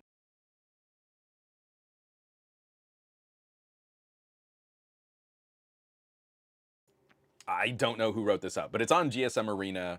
Honor, Power, Unveiled, 8,000 milliamp hour battery with a Snapdragon 7 Gen 3 chipset. Oh, baby. So this does not look like it's going to be an impressive photography solution. It does not look like it's going to be, I mean, the Snapdragon 7 Gen 3 is no slouch. This is still a overkill powerful chipset, but it's not in the same tier as like Snapdragon 8 series or Dimensity 9000 series. But this is a battery in a phone, and a larger phone. This isn't like the tiniest phone. It's not a mini phone, but in a phone, in a regular phone body that is almost as big. Here they say it in the article. As a flex, Honor compared the battery capacity of the Power with that of the iPad Air 11. The iPad Air 11 has a 29.6 watt hour battery, while the Honor has a 28.93 watt hour battery, which is ridiculous to think that you could put this in your pocket and it wouldn't be noticeably different than any other regular phone. It's a 6.78-inch display, so it is a little bit larger. It's not the absolute biggest phone screen that we've ever seen, but this isn't going to be a tiny phone. But it has the same battery capacity as an iPad Air 11. And when you factor in that it's going to be using that Snapdragon 7 Gen 3, the 7 Gen 3's peak power draw, I think, is something like 20, I want to say it's about 20% less than what an 8 Elite can do. So let's say you hit it with a bunch of tasks, or you really ramp up the chipset and it's, really drawing power from the bigger cores. An 8 Elite, I think, can peak at like 15 watts. I want to say a 7 Gen 3 peaks at like 12 watts. I don't have the math on that correct, and if someone actually has those numbers, please correct me because I can't remember right now. I just know peak power draw 7 Gen 3, not as high as 8 Elite, and now has an 8,000 milliamp hour battery. This is a phone that should easily run for 4 days on a single charge of mixed moderate use. As long as you're not blasting the screen max brightness, watching video from sun up to sundown, that should be 4 days of average consumer use. I know when phones only had like 4,000 milliamp hour batteries and we were using like Snapdragon 765s, my dad could get 3 days of charge out of a Pixel. So with more than double the battery capacity of his last Pixel, we would expect that you should be able to about double that runtime. Again, what often happens is you give someone a significantly bigger battery or a better battery technology, and that means they use the phone more. But now we're at a point where maybe you just run the phone screen on from sunrise to sunset, and you still have enough power to maybe last a good chunk of the next day.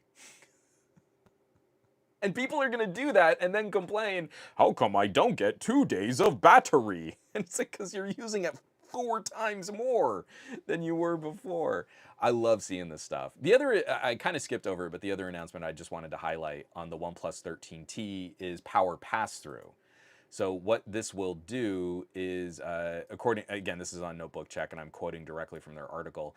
In addition, the company has reiterated that the OnePlus 13T will support bypass charging. For those unaware, this feature will let the smartphone run directly from the connected charger, which can help extend the battery lifespan and is quite handy for gaming. So you put less wear and tear on the battery. You can tell the phone, I'm going to plug you in, charge super fast. Or I'm going to plug you in and I'm going to game, because I have a Snapdragon 8 Elite with a great GPU there. Don't tax the battery. So the phone runs cooler because the battery isn't getting screaming hot, just charging fast while it's being used. The power goes directly into powering the internals, and you get longer runtime and longer battery life, longevity. Not battery life per day, but literally the entire life cycle of that battery extends and improves. That feature should be on every phone. Plug it in and decide, do you want to charge the battery or do you just want to run the phone? And you will save time on that battery. You'll put less wear and tear on that battery. And then the Honor, I just wanted to point out, the Honor Power, even with this 8,000 milliamp hour battery, it's still going to charge at 66 watts. That's insane. Again, I believe this is a singular battery cell, one big bucket of energy storage, this big of a capacity, this small of a frame. It's a normal sized phone frame, and it is radical that we can still implement fast charging on that single frame. 66 watt charging is still significantly faster than anything Samsung has offered, and it blows away anything Google or Apple have offered. And it still keeps us in line with things like some of the faster charging phones from Motorola. It's just a step behind the fastest charging phones from OnePlus here in the United States. I could not be more excited to see this technology start making it out, and not just in the most expensive premium tier ultra phones. We're starting with a 13T and an Honor mid-ranger. The price, so let me kind of break this down. So the price on this, on the Honor, Snapdragon 7 Gen 3, that is overkill powerful for most average consumers. The cameras are a little mid. 50 mega, see, this is what I hate. So like GSM Arena is like, it's 50 megapixels. Means nothing. Tell me what sensor is in there or tell me what sensor size. But a 50 megapixel main camera and a 5 megapixel ultra wide. So obviously those are crap cameras. But we get down to the price on this, it's the equivalent of $270 for 8 gigs of RAM and 256 gig of storage. This Honor is going to cost less than $300, less than 250 euro. And it's got an 8,000 milliamp hour battery, an overkill performance chipset for most people's needs, fast charging, sub $300. Think about like the sub $300 phones we're playing with right now. Look at how excited everyone, oh, the Pixel 9a, it's a little bit boring design, but they put in a big battery and it's got a tensor, and oh, I can do all my googly things. I would take a $300 Honor with 256 gig of storage any day of the week over a Pixel 9a. That Snapdragon 7 Gen 3 is probably going to be as performant as the Tensor 4, as I know they're not putting in their best binned tensors in the Pixel 9a. And the Pixel 9a is going to cost a bit more, quite a bit more, than a sub $300 MSRP Honor Power. So anytime you say, well, but I would get my Pixel on a sale or for free from my carrier, the Honor Power at some point will also probably go on sale. And yes, I guarantee you, in a very casual point and shoot, pull phone from pocket, just push shutter, and maybe you don't even bother to compose a frame, I would imagine the Pixel 9a will take the better HDR pictures with that lazy of a shooting style. I bet you, even if you're a more advanced photographer, you could probably get better results out of the Pixel than the somewhat mediocre cameras that they're advertising here on this Honor. But for everything else, in terms of communication, in terms of gaming, in terms of performance, just being a good lifestyle companion computing device that can last for days on a single charge and will still charge faster than a Pixel 9a with a substantially smaller battery, this Honor is going to win everything else. The Pixel 9a is precious few victories that aren't just Google services and software related. And it's going to cost less. And this is the kind of competition we're absolutely being denied here in the United States. Internationally, and we start talking about other like markets and regions, what this will cost when it goes to other regions, I'd imagine that it's probably going to be a little bit more expensive with international ROMs and stuff like that. But I mean, it's not going to be radically more expensive. Maybe it goes from a $270 phone to a $350 phone. Maybe it, like, let's say it's a Chinese ROM versus an international ROM, and you just add $100. And yeah, that would be huge. And it would still break the bones of a Pixel 9a at that price.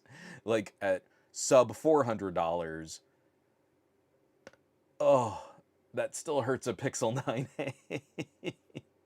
It's crazy. I'm shocked. And so delightfully pleased.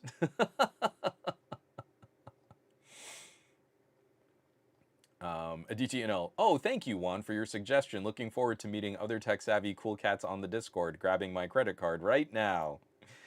Aditya NL is already on the private Discord. He's trying to help me actually plug my own stuff, and he's great for that.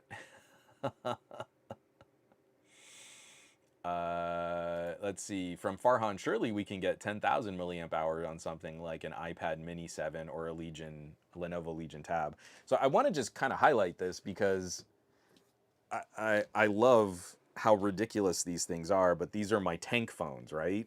The really big, chunky. Will it focus on this, or is it going to still follow my face?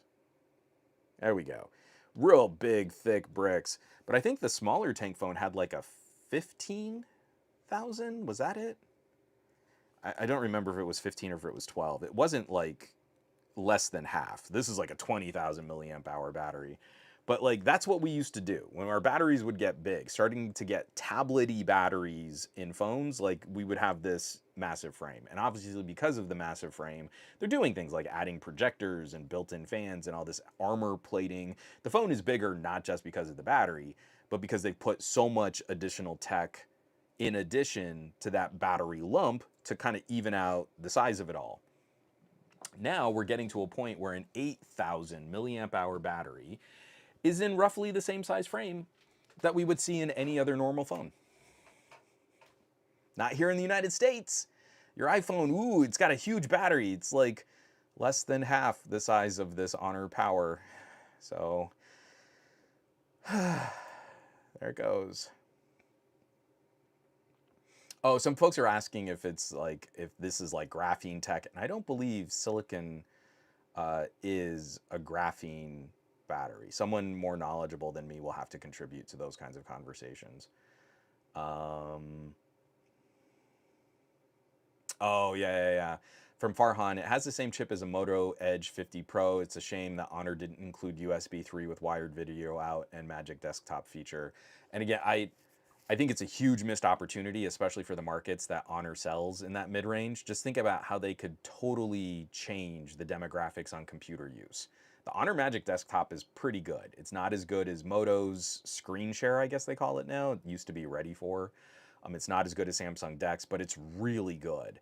And if you could just plug your $300 phone with your ridiculously powerful Snapdragon 7 Gen 3 into a monitor or TV and hook it up to a little keyboard and mouse, you would have a brilliantly powerful computer. I mean, when you look at like the next generation of Chromebooks, they're basically kind of stripped versions of Dimensity chipsets. Like some of those Companion chips are like mid-ranger Dimensities. Why not? Why not? Why not? I mean, if that's enough compute power for a Chromebook, and most average consumers' needs are that mid-level. Like, think about how many people are out there buying laptops. We spend most of our time talking about the really expensive high-performance machines, but most people are out there buying, like, Intel Celerons, right? If they did step up to old Core, it was like Core i3s. That's like the majority of the market. And now you can get that kind of performance at like 10 watts in a phone chip. So why not? Why not just plug your phone into a TV and have basically the Chrome OS experience, since now Chrome OS is going to become Android anyway? It makes no sense to me. And maybe that would have added $30 to the component price on this, and I still think it would have been an insane bargain with so much more use, so much more versatility, so much more practical. I don't know. Honor didn't ask me. And Tangential Tesseract, completely agree. Bypass charging should just be standard going forward. It's so much more efficient. It's so much better for your battery. It's so much better for your phone. Huge improvement to longevity. From Farhan, remember when Samsung put 7,000 milliamp hour battery on the 2020 Galaxy M51? That was a chunky boy. Imagine a modernized version of it with upper mid-range flagship chip at least 45 watt wired charging. But Samsung won't spend any money on that stuff. We even talked about that last week, didn't we? It was like Samsung is not putting effort into their software support commitments and their promises. They're falling farther and farther behind, polishing up One UI 7. It looks like their phones are going to be another iterative year of design for next year's devices. Their big play is they're trying to beat Apple to an even skinnier, less feature-packed experience, just to make it look like it's some kind of fashion-forward device. Because it had a little bit of success with the Z Flip. That's a statement phone. The Z Flip sold better than the Z Fold, so people obviously want fashion statement as their devices, and they're willing to spend more on that. That's where Samsung's going. They're not putting money into actual R&D, putting out cutting-edge or bleeding-edge features. They're coasting. They've been coasting for 4 years now. The experience you would have on a Galaxy S20 versus an S25 is remarkably iterative. Like you could do a 4-year upgrade, keep your phone for 4 years, and land on something that's pretty close to what you had 4 years ago. That's what Samsung's doing. Honor's sub $300 phone here is doing something radical with power management with a respectably powerful processor, and like Samsung has no answer for this. How shocking is that? If any company should have a phone in their shotgun blast portfolio of different devices, it should be Samsung. And they don't have anything like this. A big, huge battery capacity phone, multiple days of runtime on premium mid-ranger specs. They just can't do it. They just don't have it. From Brian Glaze, increasingly the Pixel's only advantage is becoming its Pixel exclusive software communication features, quote, parenthetical, which are great. That won't be enough to compete with these other devices, especially internationally. If you have to face real competition, the Pixel's getting hurt on these kinds of phone releases.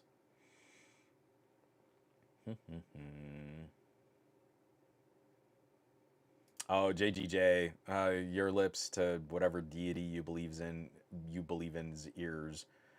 Meanwhile, I want to start a tech startup who would be willing to compete against the smartphone binary the United States has. Anything that would shake up this market would be appreciated. And again, I would love to see someone also come out and say, "Hey, we're rethinking how a mobile operating system should work. We've got this language that we've built up over years of boiling down iOS and Android. There are good ideas on old Blackberries that we could revisit.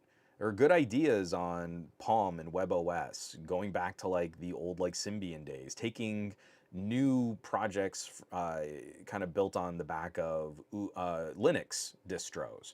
There's so much good data that we could look at and say, hey, how you use this mobile pocket computer and how it can interact with other devices hasn't really been disrupted in years. There are plenty of things that we could put into there to look at how we manage these platforms, these services, how we communicate information to the user, how we interact with these different options. And I think someone could.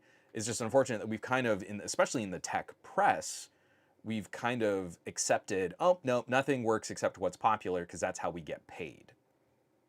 So if a tech startup came out and said, hey, I think we've got a solution for an operating system that could give Android a run for its money. Wouldn't matter unless you put $10 billion behind the marketing.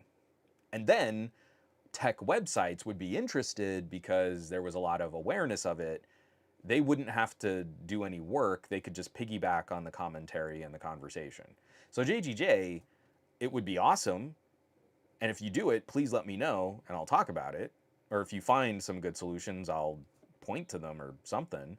But until you can market, then no one in the tech industry is going to care. And that's the reality of where we're at. It's not about meritocracy. It's not about building a better product. It's simply, did the company spend over $1 billion on marketing? Well, then we can make money talking about it too. If not, we're going to talk about it and no one's going to know about it. You see, isn't that the really messed up part? You go to these tech websites because you feel like they're giving you good news and educating you on tech trends, but really all they're doing is telling you about the things you already know, because that's how they make more money with less effort.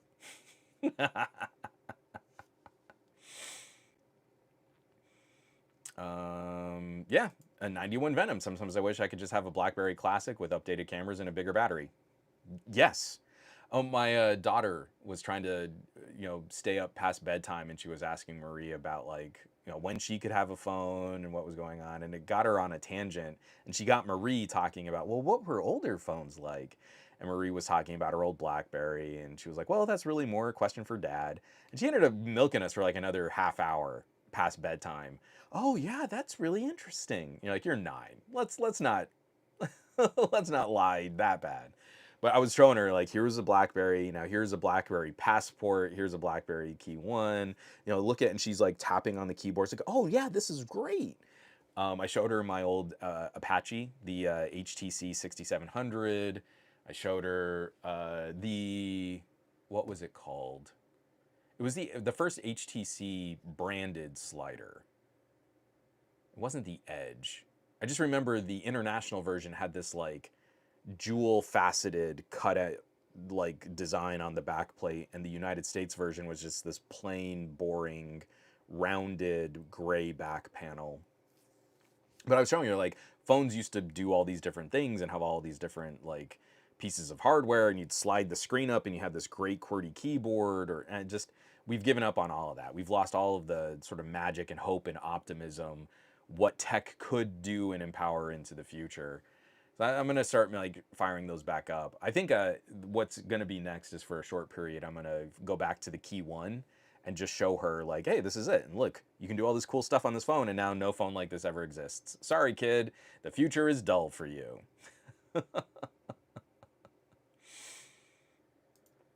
And so Brian Glaze, this is what I think is kind of interesting too. Brian says the frustrating part about Samsung is that they have the resources to push for innovation, but they simply flat out refuse to do so. But think about Samsung Mobile is its own little company under the umbrella of Samsung, and Samsung is still a little like other huge megacorps like Sony, where they're not really looking at, hey, if we subsidize part of our business from this one industry, we can pour money into this other. So Samsung has not been selling premium and ultra expensive devices like they used to 5 or 6 years ago. They still haven't made up those numbers, but their investments were in things like folding phones because they wanted to corner the market on bendy, foldy plastic screens, and I guess they kind of did, but no one's buying mini tablets that fold into phones. I shouldn't say no one, yes, people are, but out of all of the foldy, bendy plastic screens, the majority of those sales are going to flip style devices, like this is my Xiaomi. It's so satisfying to have that clack sound as you close it. This is so dusty. I have not used this in a while. I need to revisit this phone. Like if you don't use a folding phone for a while, does the plastic screen get brittle? Eesh. I should probably take a look at the durability and longevity of that. But Samsung dumped a whole bunch of money into mobile in areas that have absolutely not made up units sold or revenue generated. So Samsung is in a pit of their own making there. And they're not making their devices compelling or unique or interesting in any significant way. And they're also putting a hurt on their mid-range for what their mid-range used to represent as value. Then Samsung's silicon business is in dire condition right now. So they don't have a lot of premier chip partners for their facilities, for their fab, for their foundry. That is in terrible shape right now. And they're still on the hook for contributing billions of dollars of investment every year into the South Korean economy that helped get their chairman out of prison. I don't think it was a one-to-one transaction. That would be a bribe. But somehow, while the chairman of Samsung was convicted of bribing officials and the South Korean president went to jail for that, after a series of really intense business negotiations, the Samsung chairman was let out of prison way early.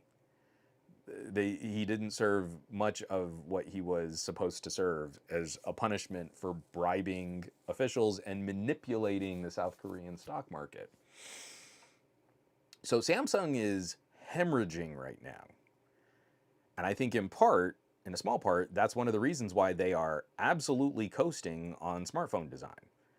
They're not trying to push the envelope. They're not putting their best components into their newest products. They're trying to sell those components to competing manufacturers. This new 200 megapixel camera sensor that we're talking about on Vivos and Xiaomi's, it's not a Sony sensor. It's not an OmniVision sensor. It's a Samsung sensor. The best Samsung experience that you can get with Samsung hardware and Samsung components is in a Xiaomi. So there you go. They are enriching the portfolio of competing devices, and Xiaomi is really trying to target other markets around Samsung's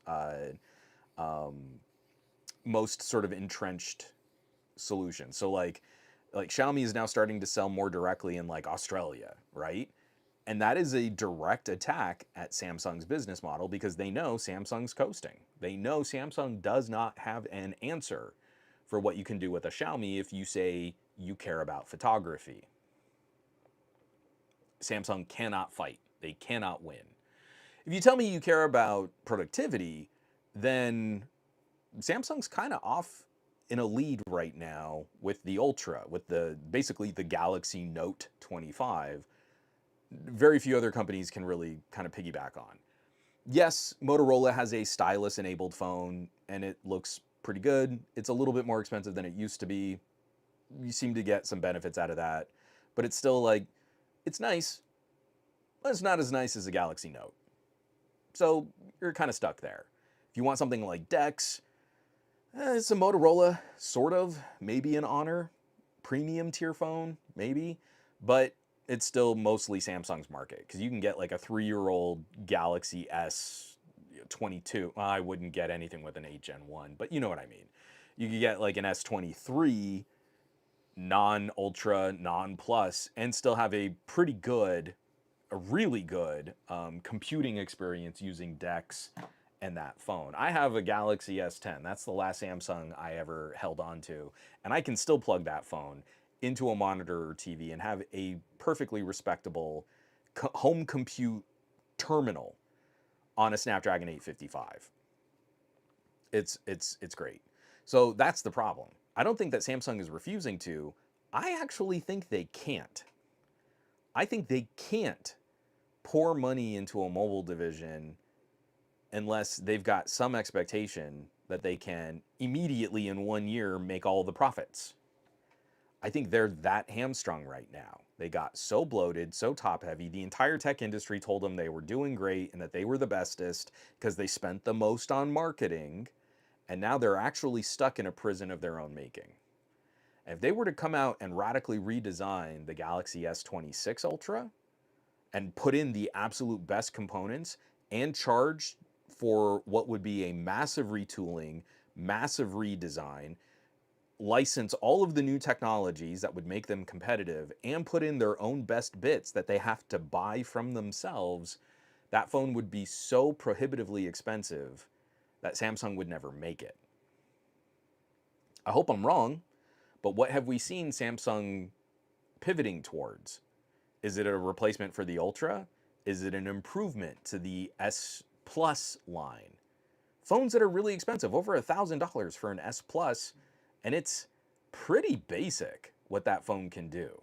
Like, I've been holding up phones like the OnePlus 13R, and this embarrasses the S25 Plus.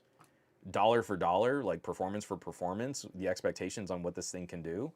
With you cut out Dex, if you tell me that average consumers don't use things like computer software on their phones, then go with the 13R. It seems pretty clear.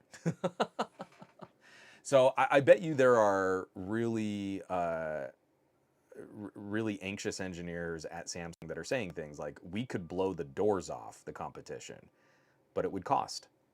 You'd have to spend some money on it. And it doesn't sound like Samsung can, with the kind of expectations on returns that they're putting on their global organization.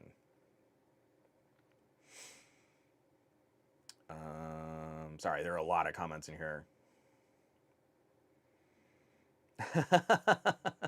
And from Schlungy, seemingly Google are downgrading the main camera sensor on the base Pixel 10 to the inferior one from the Pixel 9a. If that's true, it's facepalm worthy. They're already far behind in the photography game anyway. But if you go to buy a Pixel and what you care about is that what tech reviewers say is average consumer with no expectation of any care or attention to composition or any attempt to make that photography experience better, and you are that dumb that all you do is blindly point and flick a shutter button, then I don't think anyone would notice. Sure, swap it out. Pixel 9a to the Pixel 10? Yeah. That's what you're telling me average consumers care about. Okay. I mean, that's what makes a pixel photo, is that heavy-handed HDR processing, multiple stacked RAW files. It's a really slow shooting experience. You get pretty HDR, and you still get some of the best skin tone representation that I've seen on any of these auto mode processed photos. I don't think anyone's going to notice. And if it helps them streamline the manufacturing, then maybe you can keep prices in check for a year, but I still doubt it. I bet you will still see price increases because of the switch to TSMC. So it's going to get more expensive to make the chip. So how do we keep prices in check? How do we keep prices from getting too much higher? Well, you skimp on the camera sensors. I mean, in a way, that's kind of what happened with the X200 Pro. You got one new camera sensor from Samsung that was going to be more expensive. You had a Dimensity chip that was going to be more expensive than the previous Dimensity chip. And the way that they reined in costs was to move down from a 1-inch type sensor to a 1 over 1.3 inch type sensor. Or is it a 1 over 1.28? I can't remember. Roughly the same size, going down a tier in camera sensor size for the main wide camera. This is the kind of compromises, the kind of choices that these companies need to make. So that's how we play the game. TSMC chip is going to be more expensive than a Samsung chip, so cut corners on the camera sensor. Woohoo! Aditya. Lex is smart. That was a proper 200 IQ move from her there. Hey, Dad, tell me about old phones. Yes, honey, now you can stay up till midnight.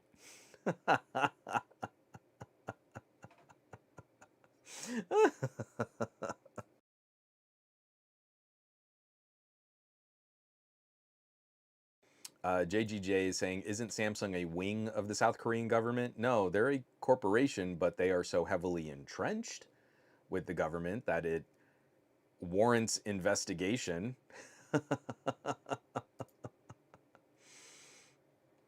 Oh, Mary, we love Lexi. She's a very clever kid. She's always getting us into trouble. Oh yeah, Brian. Sorry, and I didn't mean to pick on your comment, but your follow up is you're at least getting where I'm coming from. That's fair. Samsung's mobile division is in a worse position than a lot of folks realize, considering premium sales, investments in foldables, and all of the scandals. Like, we keep acting like they're the de facto leader in Android, and they're absolutely not. And if you pick up a Vivo or you pick up a Xiaomi, you pick up an Honor, and dollar for dollar, the experience is just better. I still use my OnePlus 13 as my main it's got my personal SIM card, my personal phone number in that phone, and it's amazing. I love it so much more than when I've got my SIM card in my Pixel 9 Pro XL. It is so much better than a Galaxy S25 Plus, and it's cheaper than a Galaxy S25 Plus. There are very good reasons to buy a Galaxy Note, aka an S25 Ultra. But you have to be really into your mobile as productivity lifestyle to want those features. And if you don't, there is no point, I see no reason to step down to an S25 Plus or an S25 unless you're getting them on some crazy carrier deal, or you're so entrenched with like trade-ins and stuff that that's the best way you can save money on your next phone purchase. But if you're looking at the phone landscape, and if you put a OnePlus 13 against an S25 Plus, there is no win for the S25 Plus except DeX. You have to use DeX a lot because literally every other interaction on your phone is gonna be better on the OnePlus 13. Charging it, managing the battery, you've got a bigger battery, the camera sensors are better, everything is better on the OnePlus 13. Oh, and Schlungy, absolutely. It's the same with Sony. They make amazing sensors, yet their flagships get dingy, dingy or dingy, I don't know what you're trying to say, trash sensors. So what Sony does is also kind of frustrating because their Exmor sensor, they never go to the biggest possible sensor, but they try to make it the fastest readout. So Sony cameras get first dibs on camera sensors that can shoot 4K 120. And that is really cool. But to do that, that's often a smaller sensor size. And then when their bigger sensors do catch up, like on my Xiaomi, the main camera sensor is that 1-inch type LYT sensor. It can do 4K 120. So how come that 1-inch type sensor is not in a new Xperia Pro? You're going to charge a lot of money for an Xperia Pro. Just go whole hog. Make an Xperia Pro with the camera sensors that I can buy in a Xiaomi, and they won't do that. And I can't for the life of me understand why they won't do that.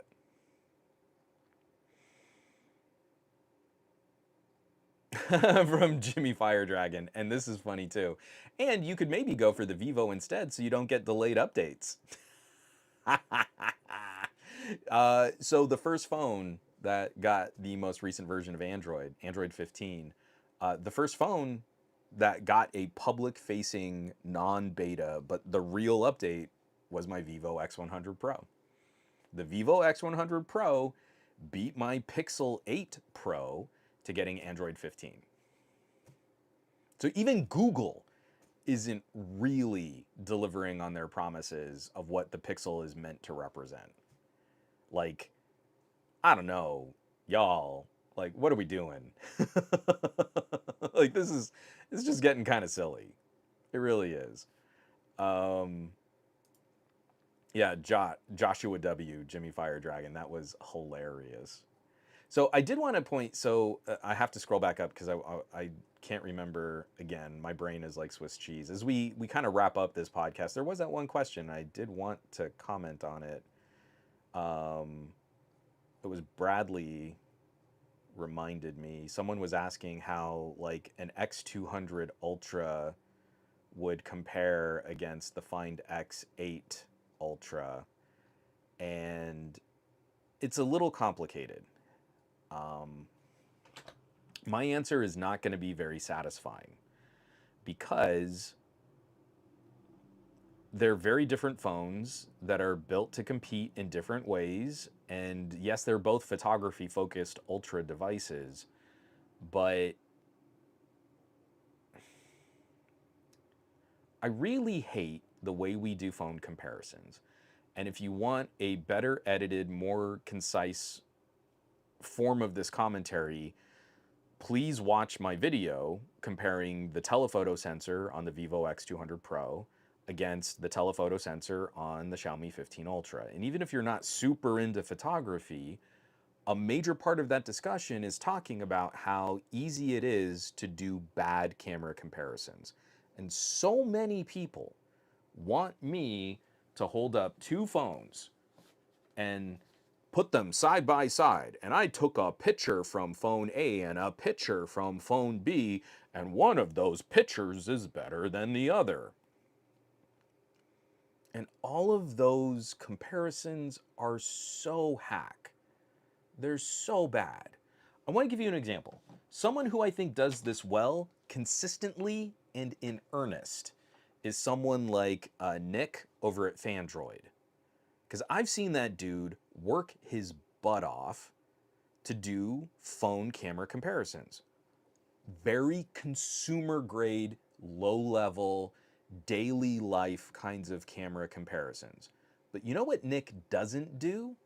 Or at least I haven't seen him do any of this recently. In the last couple times I've seen him just like walk away from a group event and shoot video from two different phones. I don't see, so like say Nick is doing selfie video. You know what I don't see him do is hold up both phones side by side. He'll walk a stretch of hallway holding up one phone. Hey, I'm shooting some video from the selfie camera on the Pixel 9 Pro XL. Then he'll walk his ass back to where he started and then hold up the other phone. Now I'm shooting some selfie video with the OnePlus 13. Now we can kind of compare and contrast which one do you like better. Walking the same stretch of hallway, both phones, often from the same hand. It's not like he's holding up one and then changing the angle with the other. He replicates the move with both phones. Now, why would we do that? Why would that matter? Can't we just put both phones side by side? Well, look behind you right now. If I hold this phone in my left hand, I'm getting that edge of my bookcase and much different lighting. If I hold this phone in my right hand, I'm getting a blank white wall reflecting lighting in a completely different direction. If I'm centered in both, I have completely different views. So the phone is making a completely different decision on exposing for that scene. Again, I explain this with better clarity and examples, and I talk about this in that review, but that's what I'm talking about in that comparison. All I'm trying to do is show you the same sensor in two different phones. And I can't just do something simple and stupid and gimmicky like, I shot a picture from phone A and a picture from phone B, and which picture has the better HDR colors? so moronic. You get nothing out of that. It teaches you nothing, and you should never use anything like that as any kind of information to help motivate a purchasing decision. Turn off YouTube and throw your laptop out the window. It is garbage content until you find someone who's willing to try to replicate the same shot, the same scene for both devices. When Nick does a walk and talk with the selfie cameras on 2 different phones, I trust he's doing it with better consistency than most other garbage YouTube reviewers. So, preamble. When we look at something like the Find X series, the Find X series are basically the premium, the Pro, and the Ultra versions of our OnePluses. They come with a few more camera features than a OnePlus might, but they're still of a similar philosophy. They're still of a similar focus. I loved my experience using the Find X8 Pro. But it really was like I took a OnePlus 13 and I added one additional telephoto camera on top of this phone. And as much as I love my OnePlus 13, this is my daily driver, my ride or die personal SIM card phone for 2025. I think this is the best bang for buck you can get in the premium tier here in the United States. There is so little that touches this phone in terms of practical communicator, gaming, content creation, daily experiences. I love this phone. But I also have the benefit of being able to reach for a Vivo or a Xiaomi when I really want to dig deep on my photography. And for a couple generations, like I could still maybe reach for my Xiaomi 12S Ultra and like it as a camera better than my OnePlus 13.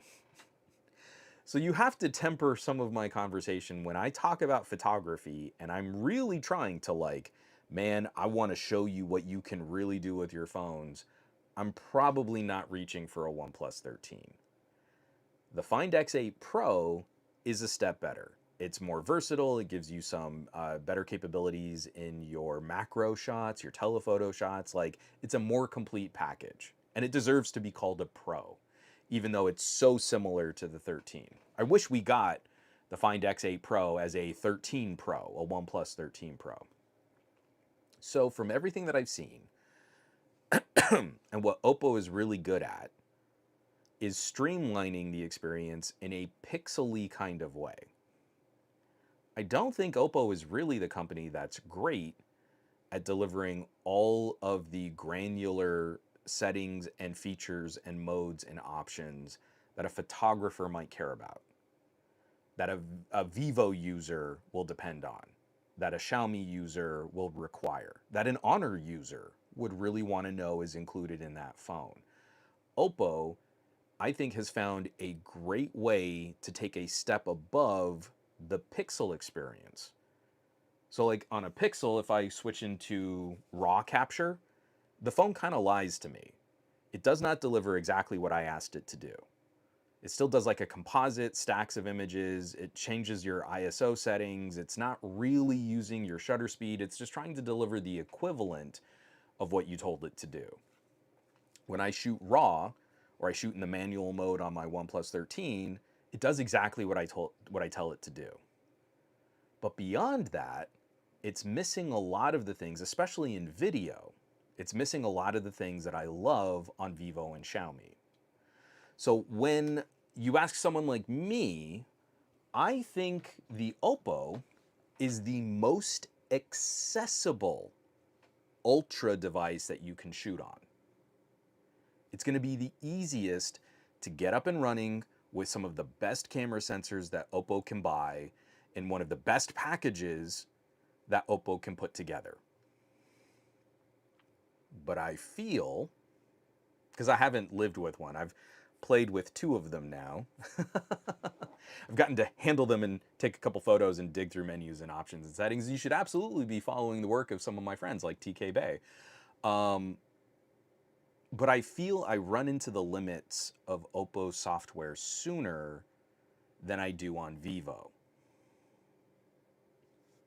So again, not having spent any time, like I have not handled and I have not shot on the X200 Ultra from Vivo, but living with an X200 Pro, I feel there's even more I can do with an X200 Pro than I can with an Oppo Find X8 Ultra.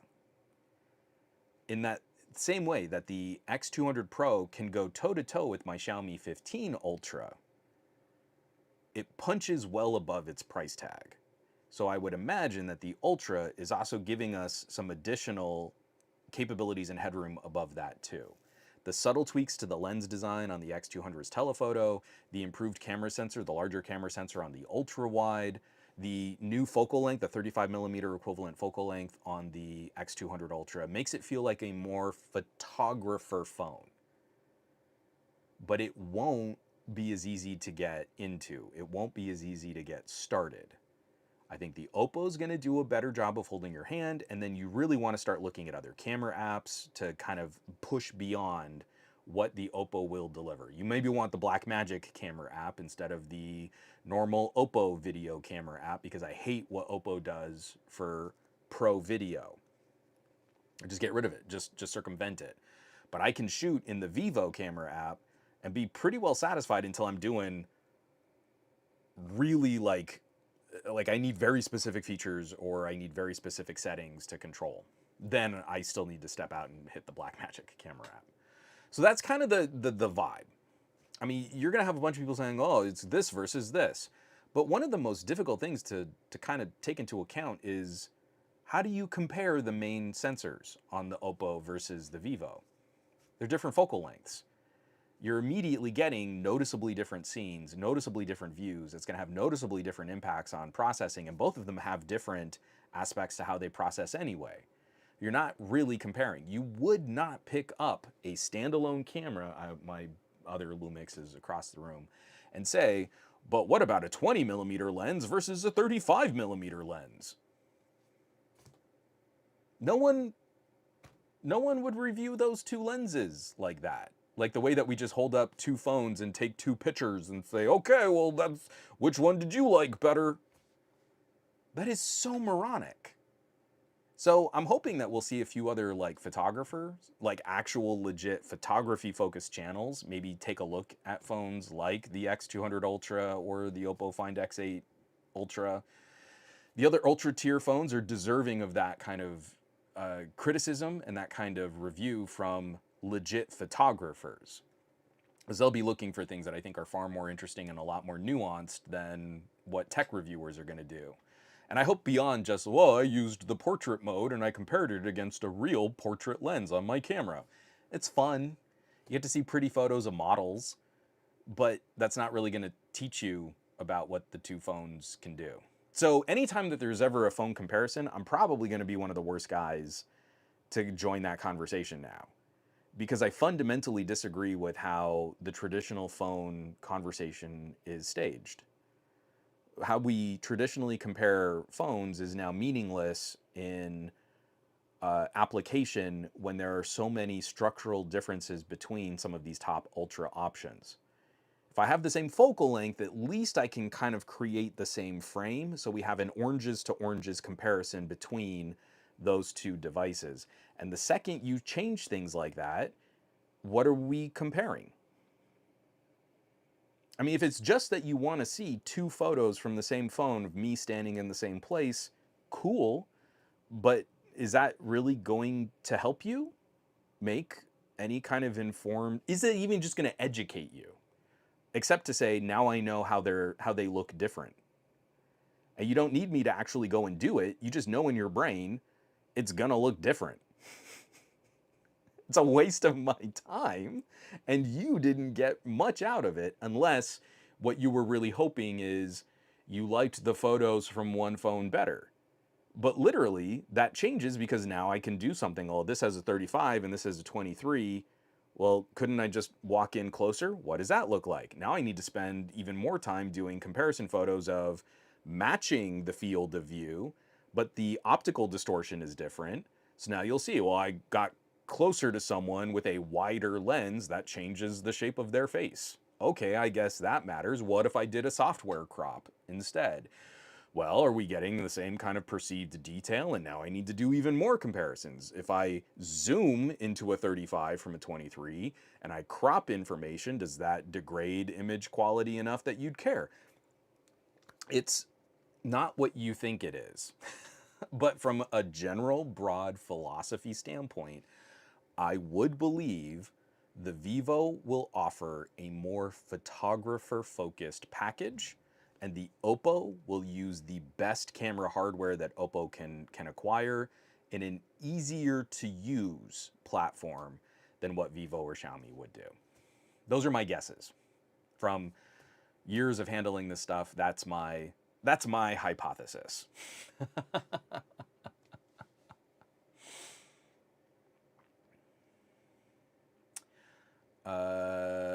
Oh, from Farhan. I don't think most people even know how to enable the grid on their camera UI. Again, as I would believe that, because if you go to thewired.com and you look for their review on the Xiaomi, I'm going to keep tagging them on this because not enough people watch my podcast that this is ever going to get back to the people at Wired, but that is still one of the worst, most embarrassing, lazy, low effort reviews. To call it a review when that phone was still under pre-embargo software is galling enough. And knowing that they're never really going to do anything else. And this is an institution like Wired, and they went that low effort. But to know that they also couldn't even line up the horizon means that they didn't even do that, Farhan. They didn't even turn on the grid. They didn't even enable the balance, the level. It's right there in the camera app. You toggle it, and then you can see if your shot is level. And they weren't even intellectually curious enough to enable a setting or a feature that would have solved the problem of the horizon being tilted at like a 20-degree angle. And that's the photo that they used in a review of 2 Xiaomi phones. And I can't get traffic to any of my videos right now when I really do work, and it's hard. And I can't, and it sucks. Yeah. I'm real sad. Oh, from Farhan also. You know what? You might want to update your photography ebook about side-by-side photo comparisons. I've talked about it enough. I don't know that my photo book is the right place to do it. My photo book is, I really do want to talk about concepts and education, and I do have some critical. I've republished some of my articles and I've put them into appendices in the book, but I don't want to make that a diatribe on phone reviewing, because I don't want people to think about tech reviewers. I want people to think about photography. So I don't want someone to pick up a phone and go, oh, but is this going to be the same as another phone? I don't think they should care. If you have a reasonably decent phone made in the last 6 years, you could be using your camera at a higher level. That's how good phone cameras have been. Ever since we went to the 1/2.5 inch type sensor in the Galaxy S7, we got that new 4:3 image sensor. It wasn't the 16:9 image sensor. Once we did that, we had a better image sensor in our phones than most point and shoot cameras. And you could do brilliant works of art on point and shoot cameras. So, from the Galaxy S7 on, you are capable of doing brilliant works of art on phone cameras. It's the same to me. I don't care what shape the camera is. All I care about are the optics and the processing and the image sensor and how it puts all that information together for me to work on an image and compose an image and get the result that I see in my brain. And I've been able to do that competitively since the Galaxy S7, since the LG G4. These things have been brilliant. You can still get incredible images out of an LG G4 if it's not boot looping.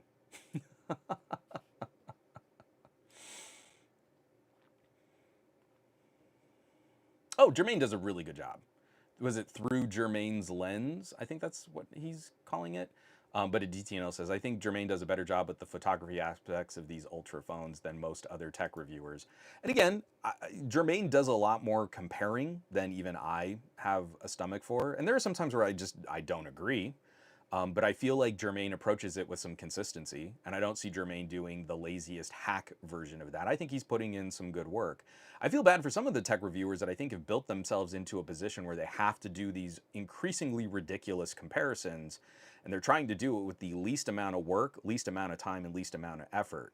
So there are some of these people who I know are putting together these like 4 and 5 phone camera rigs because it's going to be faster for them to just push a shutter button on 5 phones right in front of them.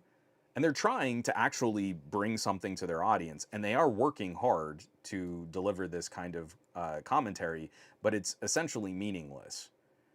And I don't want to pick on it. Like, they're genuinely friends of mine, and behind the scenes, I've mentioned, like, hey, I don't think that's really doing what you think it is, but they just need to do it fast, do it fast, do it fast, and that's what works for their audience. But I think it's useless. I think it is basically a gimmick, and often will dovetail and coincide, often subconsciously. Like, I don't think they're actively trying to make the bestest phone the best, but like, hey, you know what? I'll put the iPhone in the middle because that way I'll know, I can always quickly compare against the iPhone. Well, then you just gave the iPhone the best composition. You're focusing on the composition for the iPhone, and then everything else is just a button press. And look, the iPhone wins again. I don't think they're intentionally going out of their way to do that, but that's what happens when you go that lazy, or when you go that streamlined and efficient on comparing these types of products.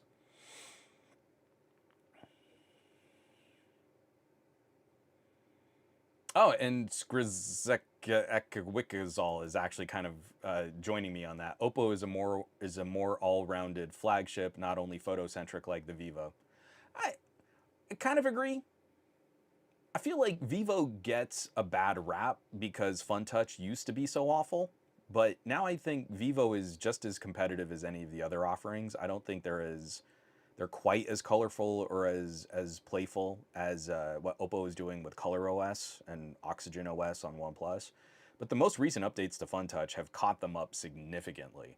And if you were ever concerned, oh, Vivos are too photography focused, I think from the X100 series forward, they have cleaned that up a lot. They've caught up substantially, and you're going to get a pretty comparable experience in everything but maybe gaming. I still think Vivo's game tools are a step behind, like Xiaomi and Sony, especially, even Samsung. So those types of experience, you're still a half step behind, but it's so close now. I would not be afraid to take a Vivo for a spin if you want that Vivo camera experience, that it's not going to be a huge detriment to other things like gaming or productivity.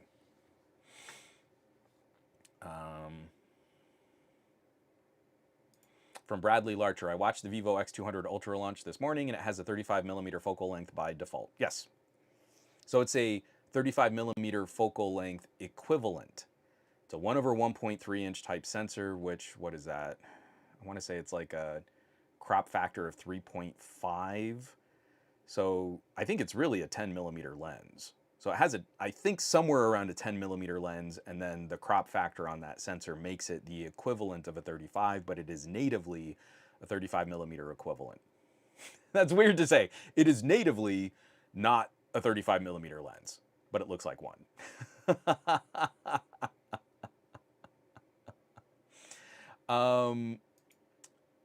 Some from Skrizeka Quickazol. Most people have home PCs anyways. No, most people don't. I keep mentioning these kinds of stats, but look at a market like India, one of the fastest growing middle class economies, people jumping into the telecommunications landscape, and there are roughly 200 million laptop users and 500 million smartphone users. So there are more people in India using only their phone as their only computer than there are people in the United States, and especially in markets here in the United States that are woefully underrepresented, I would imagine that we're starting to see more and more people falling into that pattern. I can do almost everything I need to do from my phone, and the family maybe still has a computer, but it's like 15 years old and it hasn't been booted up in months. My wife's sister fits into that category. She and her son do almost everything on their phones, and when they need just a slightly larger screen, I think he still has his Chrome tablet from school. They have a desktop PC, which has a traditional like screen and keyboard and mouse, and I don't think it's been turned on in years. And I bet you that is becoming significantly more common than we think it is. We think that like, oh, why would anyone use DeX? You probably still have a laptop or a desktop. And increasingly, I am telling you, that is not the trend on how people interact with products and services and platforms and data. It's phone first, and increasingly more people are phone only until something catastrophic happens and they need to go to another monitor or something like that.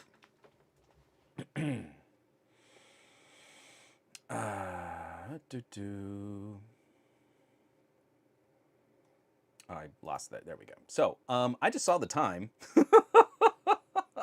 You know, my 2-hour podcast is 40 minutes over.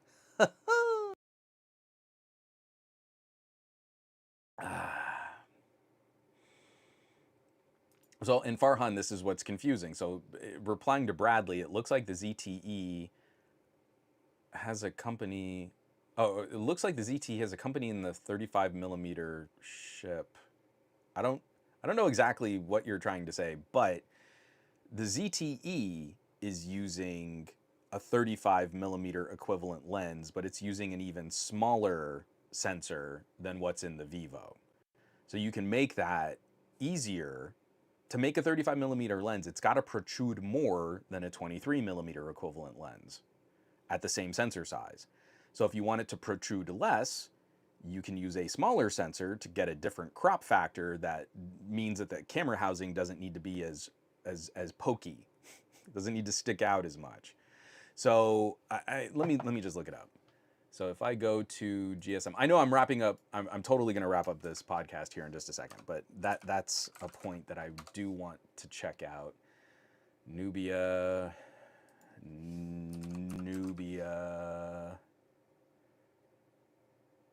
Oh, what is it called? Z70? Is that the new one? Z70 Ultra.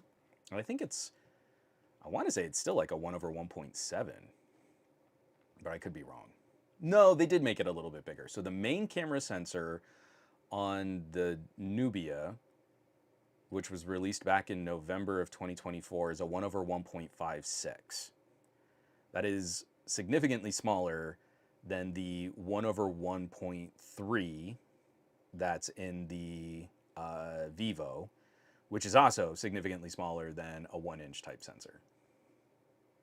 So it's easier to make a 35 millimeter equivalent lens on a smaller sensor.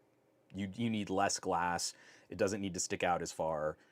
That's why Nubia has kind of stuck with that. So my Axon had a 1/1.7 inch. That was the same sensor that I think was in the LG V60. I think that's the sensor that ZTE used in the Axon back then.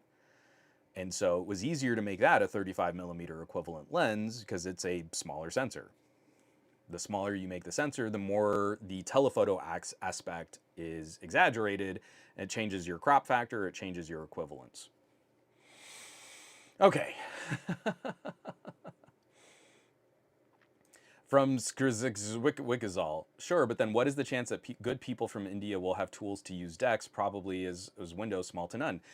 Absolutely incorrect. Skrzykawal, you're not using your imagination. Your imagination muscles must have been atrophied. Because while there are only like 200 million laptops in the country, there are a ton of TVs. Come on, go with me on this. Just a little Skrzykawal. Just take that one step outside of tech reviewer dumb commentary.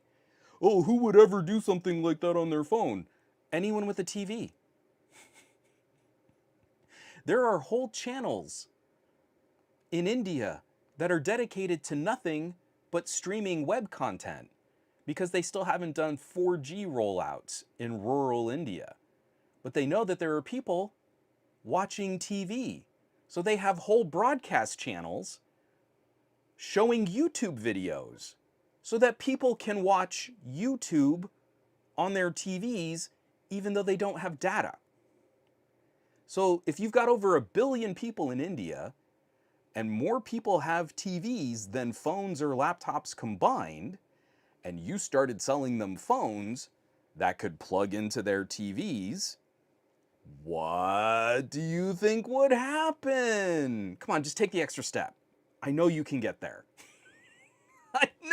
I know you're better than the majority of American tech reviewers because you're watching a live stream like mine. I already know that just because you're here in the chat, you already are more curious and you have better taste than most tech channels with like 10 million subscribers. So you have to be able to see that one step further. How would we connect a phone? TV. It's right there. So I'm not picking on you. I am picking on you a little bit. I'm not picking on you, but I need you to see our idea of like what a computer is horrifically mangled by marketing and terrible tech press. The kind of people who make an assumption that if you're a Western reader of a website like Wired, or you watch YouTube videos from American reviewers and they've got over 1 million subscribers, that all they're doing is telling you how you already use a computer as a Western individual. And that is not reflective in how the market is moving. They're not telling you where the market's going to go. They're telling you what the market looks like currently or what it used to look like, and they're trying to tell you that that's average and that's what people really do. But that's not where this is going. That's not how any of this works. We have the best opportunity to possibly encourage and educate people in all the different things that you can do with your phone. And instead, we've got a whole crew of tech reviewers and tech enthusiasts that are saying, oh, but there's nothing ever where you can't do things with your phone. And that's why we get stuck in tech enthusiast land. But think about, hey, you've got 10 million subscribers on a YouTube channel. Maybe your videos pull like, 6 or 7 million views. In a bad year for smartphones, we're still going to sell over 1 billion smartphones this year. That channel with like 6 million views per video is a decimal point rounding error in the vast majority of phones that are going to be sold. They are not tastemakers. They are talking to a specific audience of tech enthusiasts, and they're just a mirror. It's just confirming the bias of their audience. They're not educating them, they're not challenging them, they're not showing them how different regions are doing different things than they are. And I love pointing to India because the next 700 million consumers to come into 4G data are going to come from India. So we should get on board. They are doing way more with way less than what we play with here. They created an entire system of like payments because they couldn't count on all of their phones having NFC. And they just all agreed, hey, this is the way we're gonna do it. Everyone can be involved. Everyone can get on the same page. And it worked as a singular payment. Think about how long it took to get credit card terminals here in the United States to accept both Apple Pay and Google Pay. And India, with way less technological investment, did it faster and better with way less money to play with. So I really need to end this podcast now.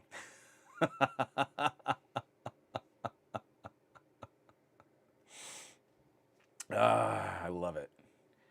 Skrzekazol, you don't need any extra tools. You can plug into your TV and type on the phone screen and use the phone screen as a trackpad. You need a cable. That's it. That's all you need to use. So if you're telling me that someone who wants a big screen computing experience and they're going to tap and type from a phone screen anyway, that they can't get a cable, and that's the barrier to using DeX, then I don't know how to save you. You are a lost individual. Oh no, I have to plug my phone in. I guess it'll never happen.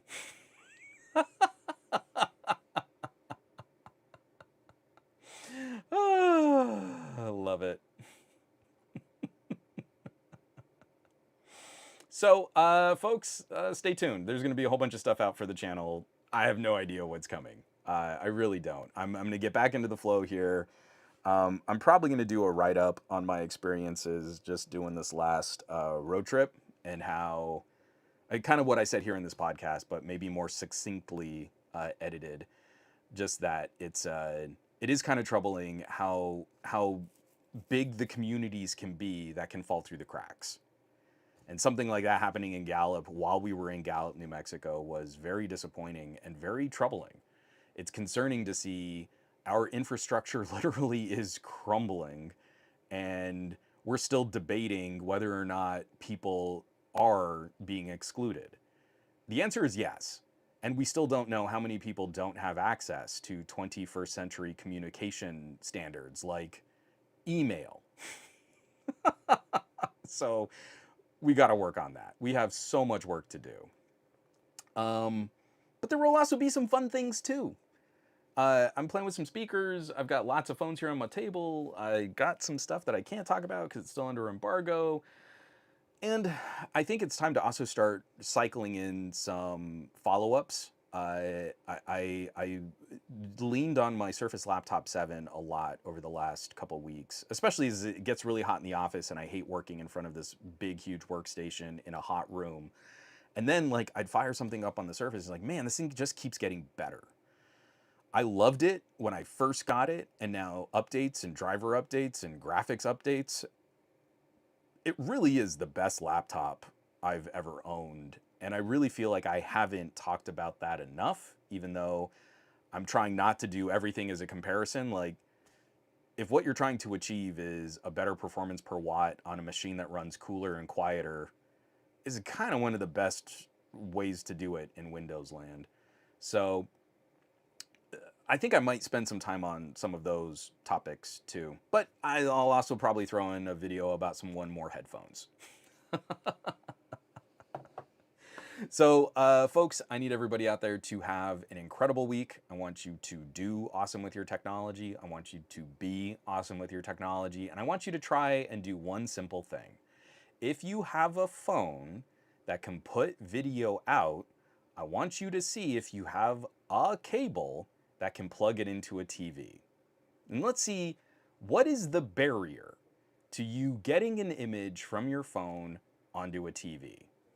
Is that really as troubling as we might think it is? Because I feel in this chat are some of the smartest and most curious tech nerds that I know, and I want to hear from you. Send me some messages. It was impossible.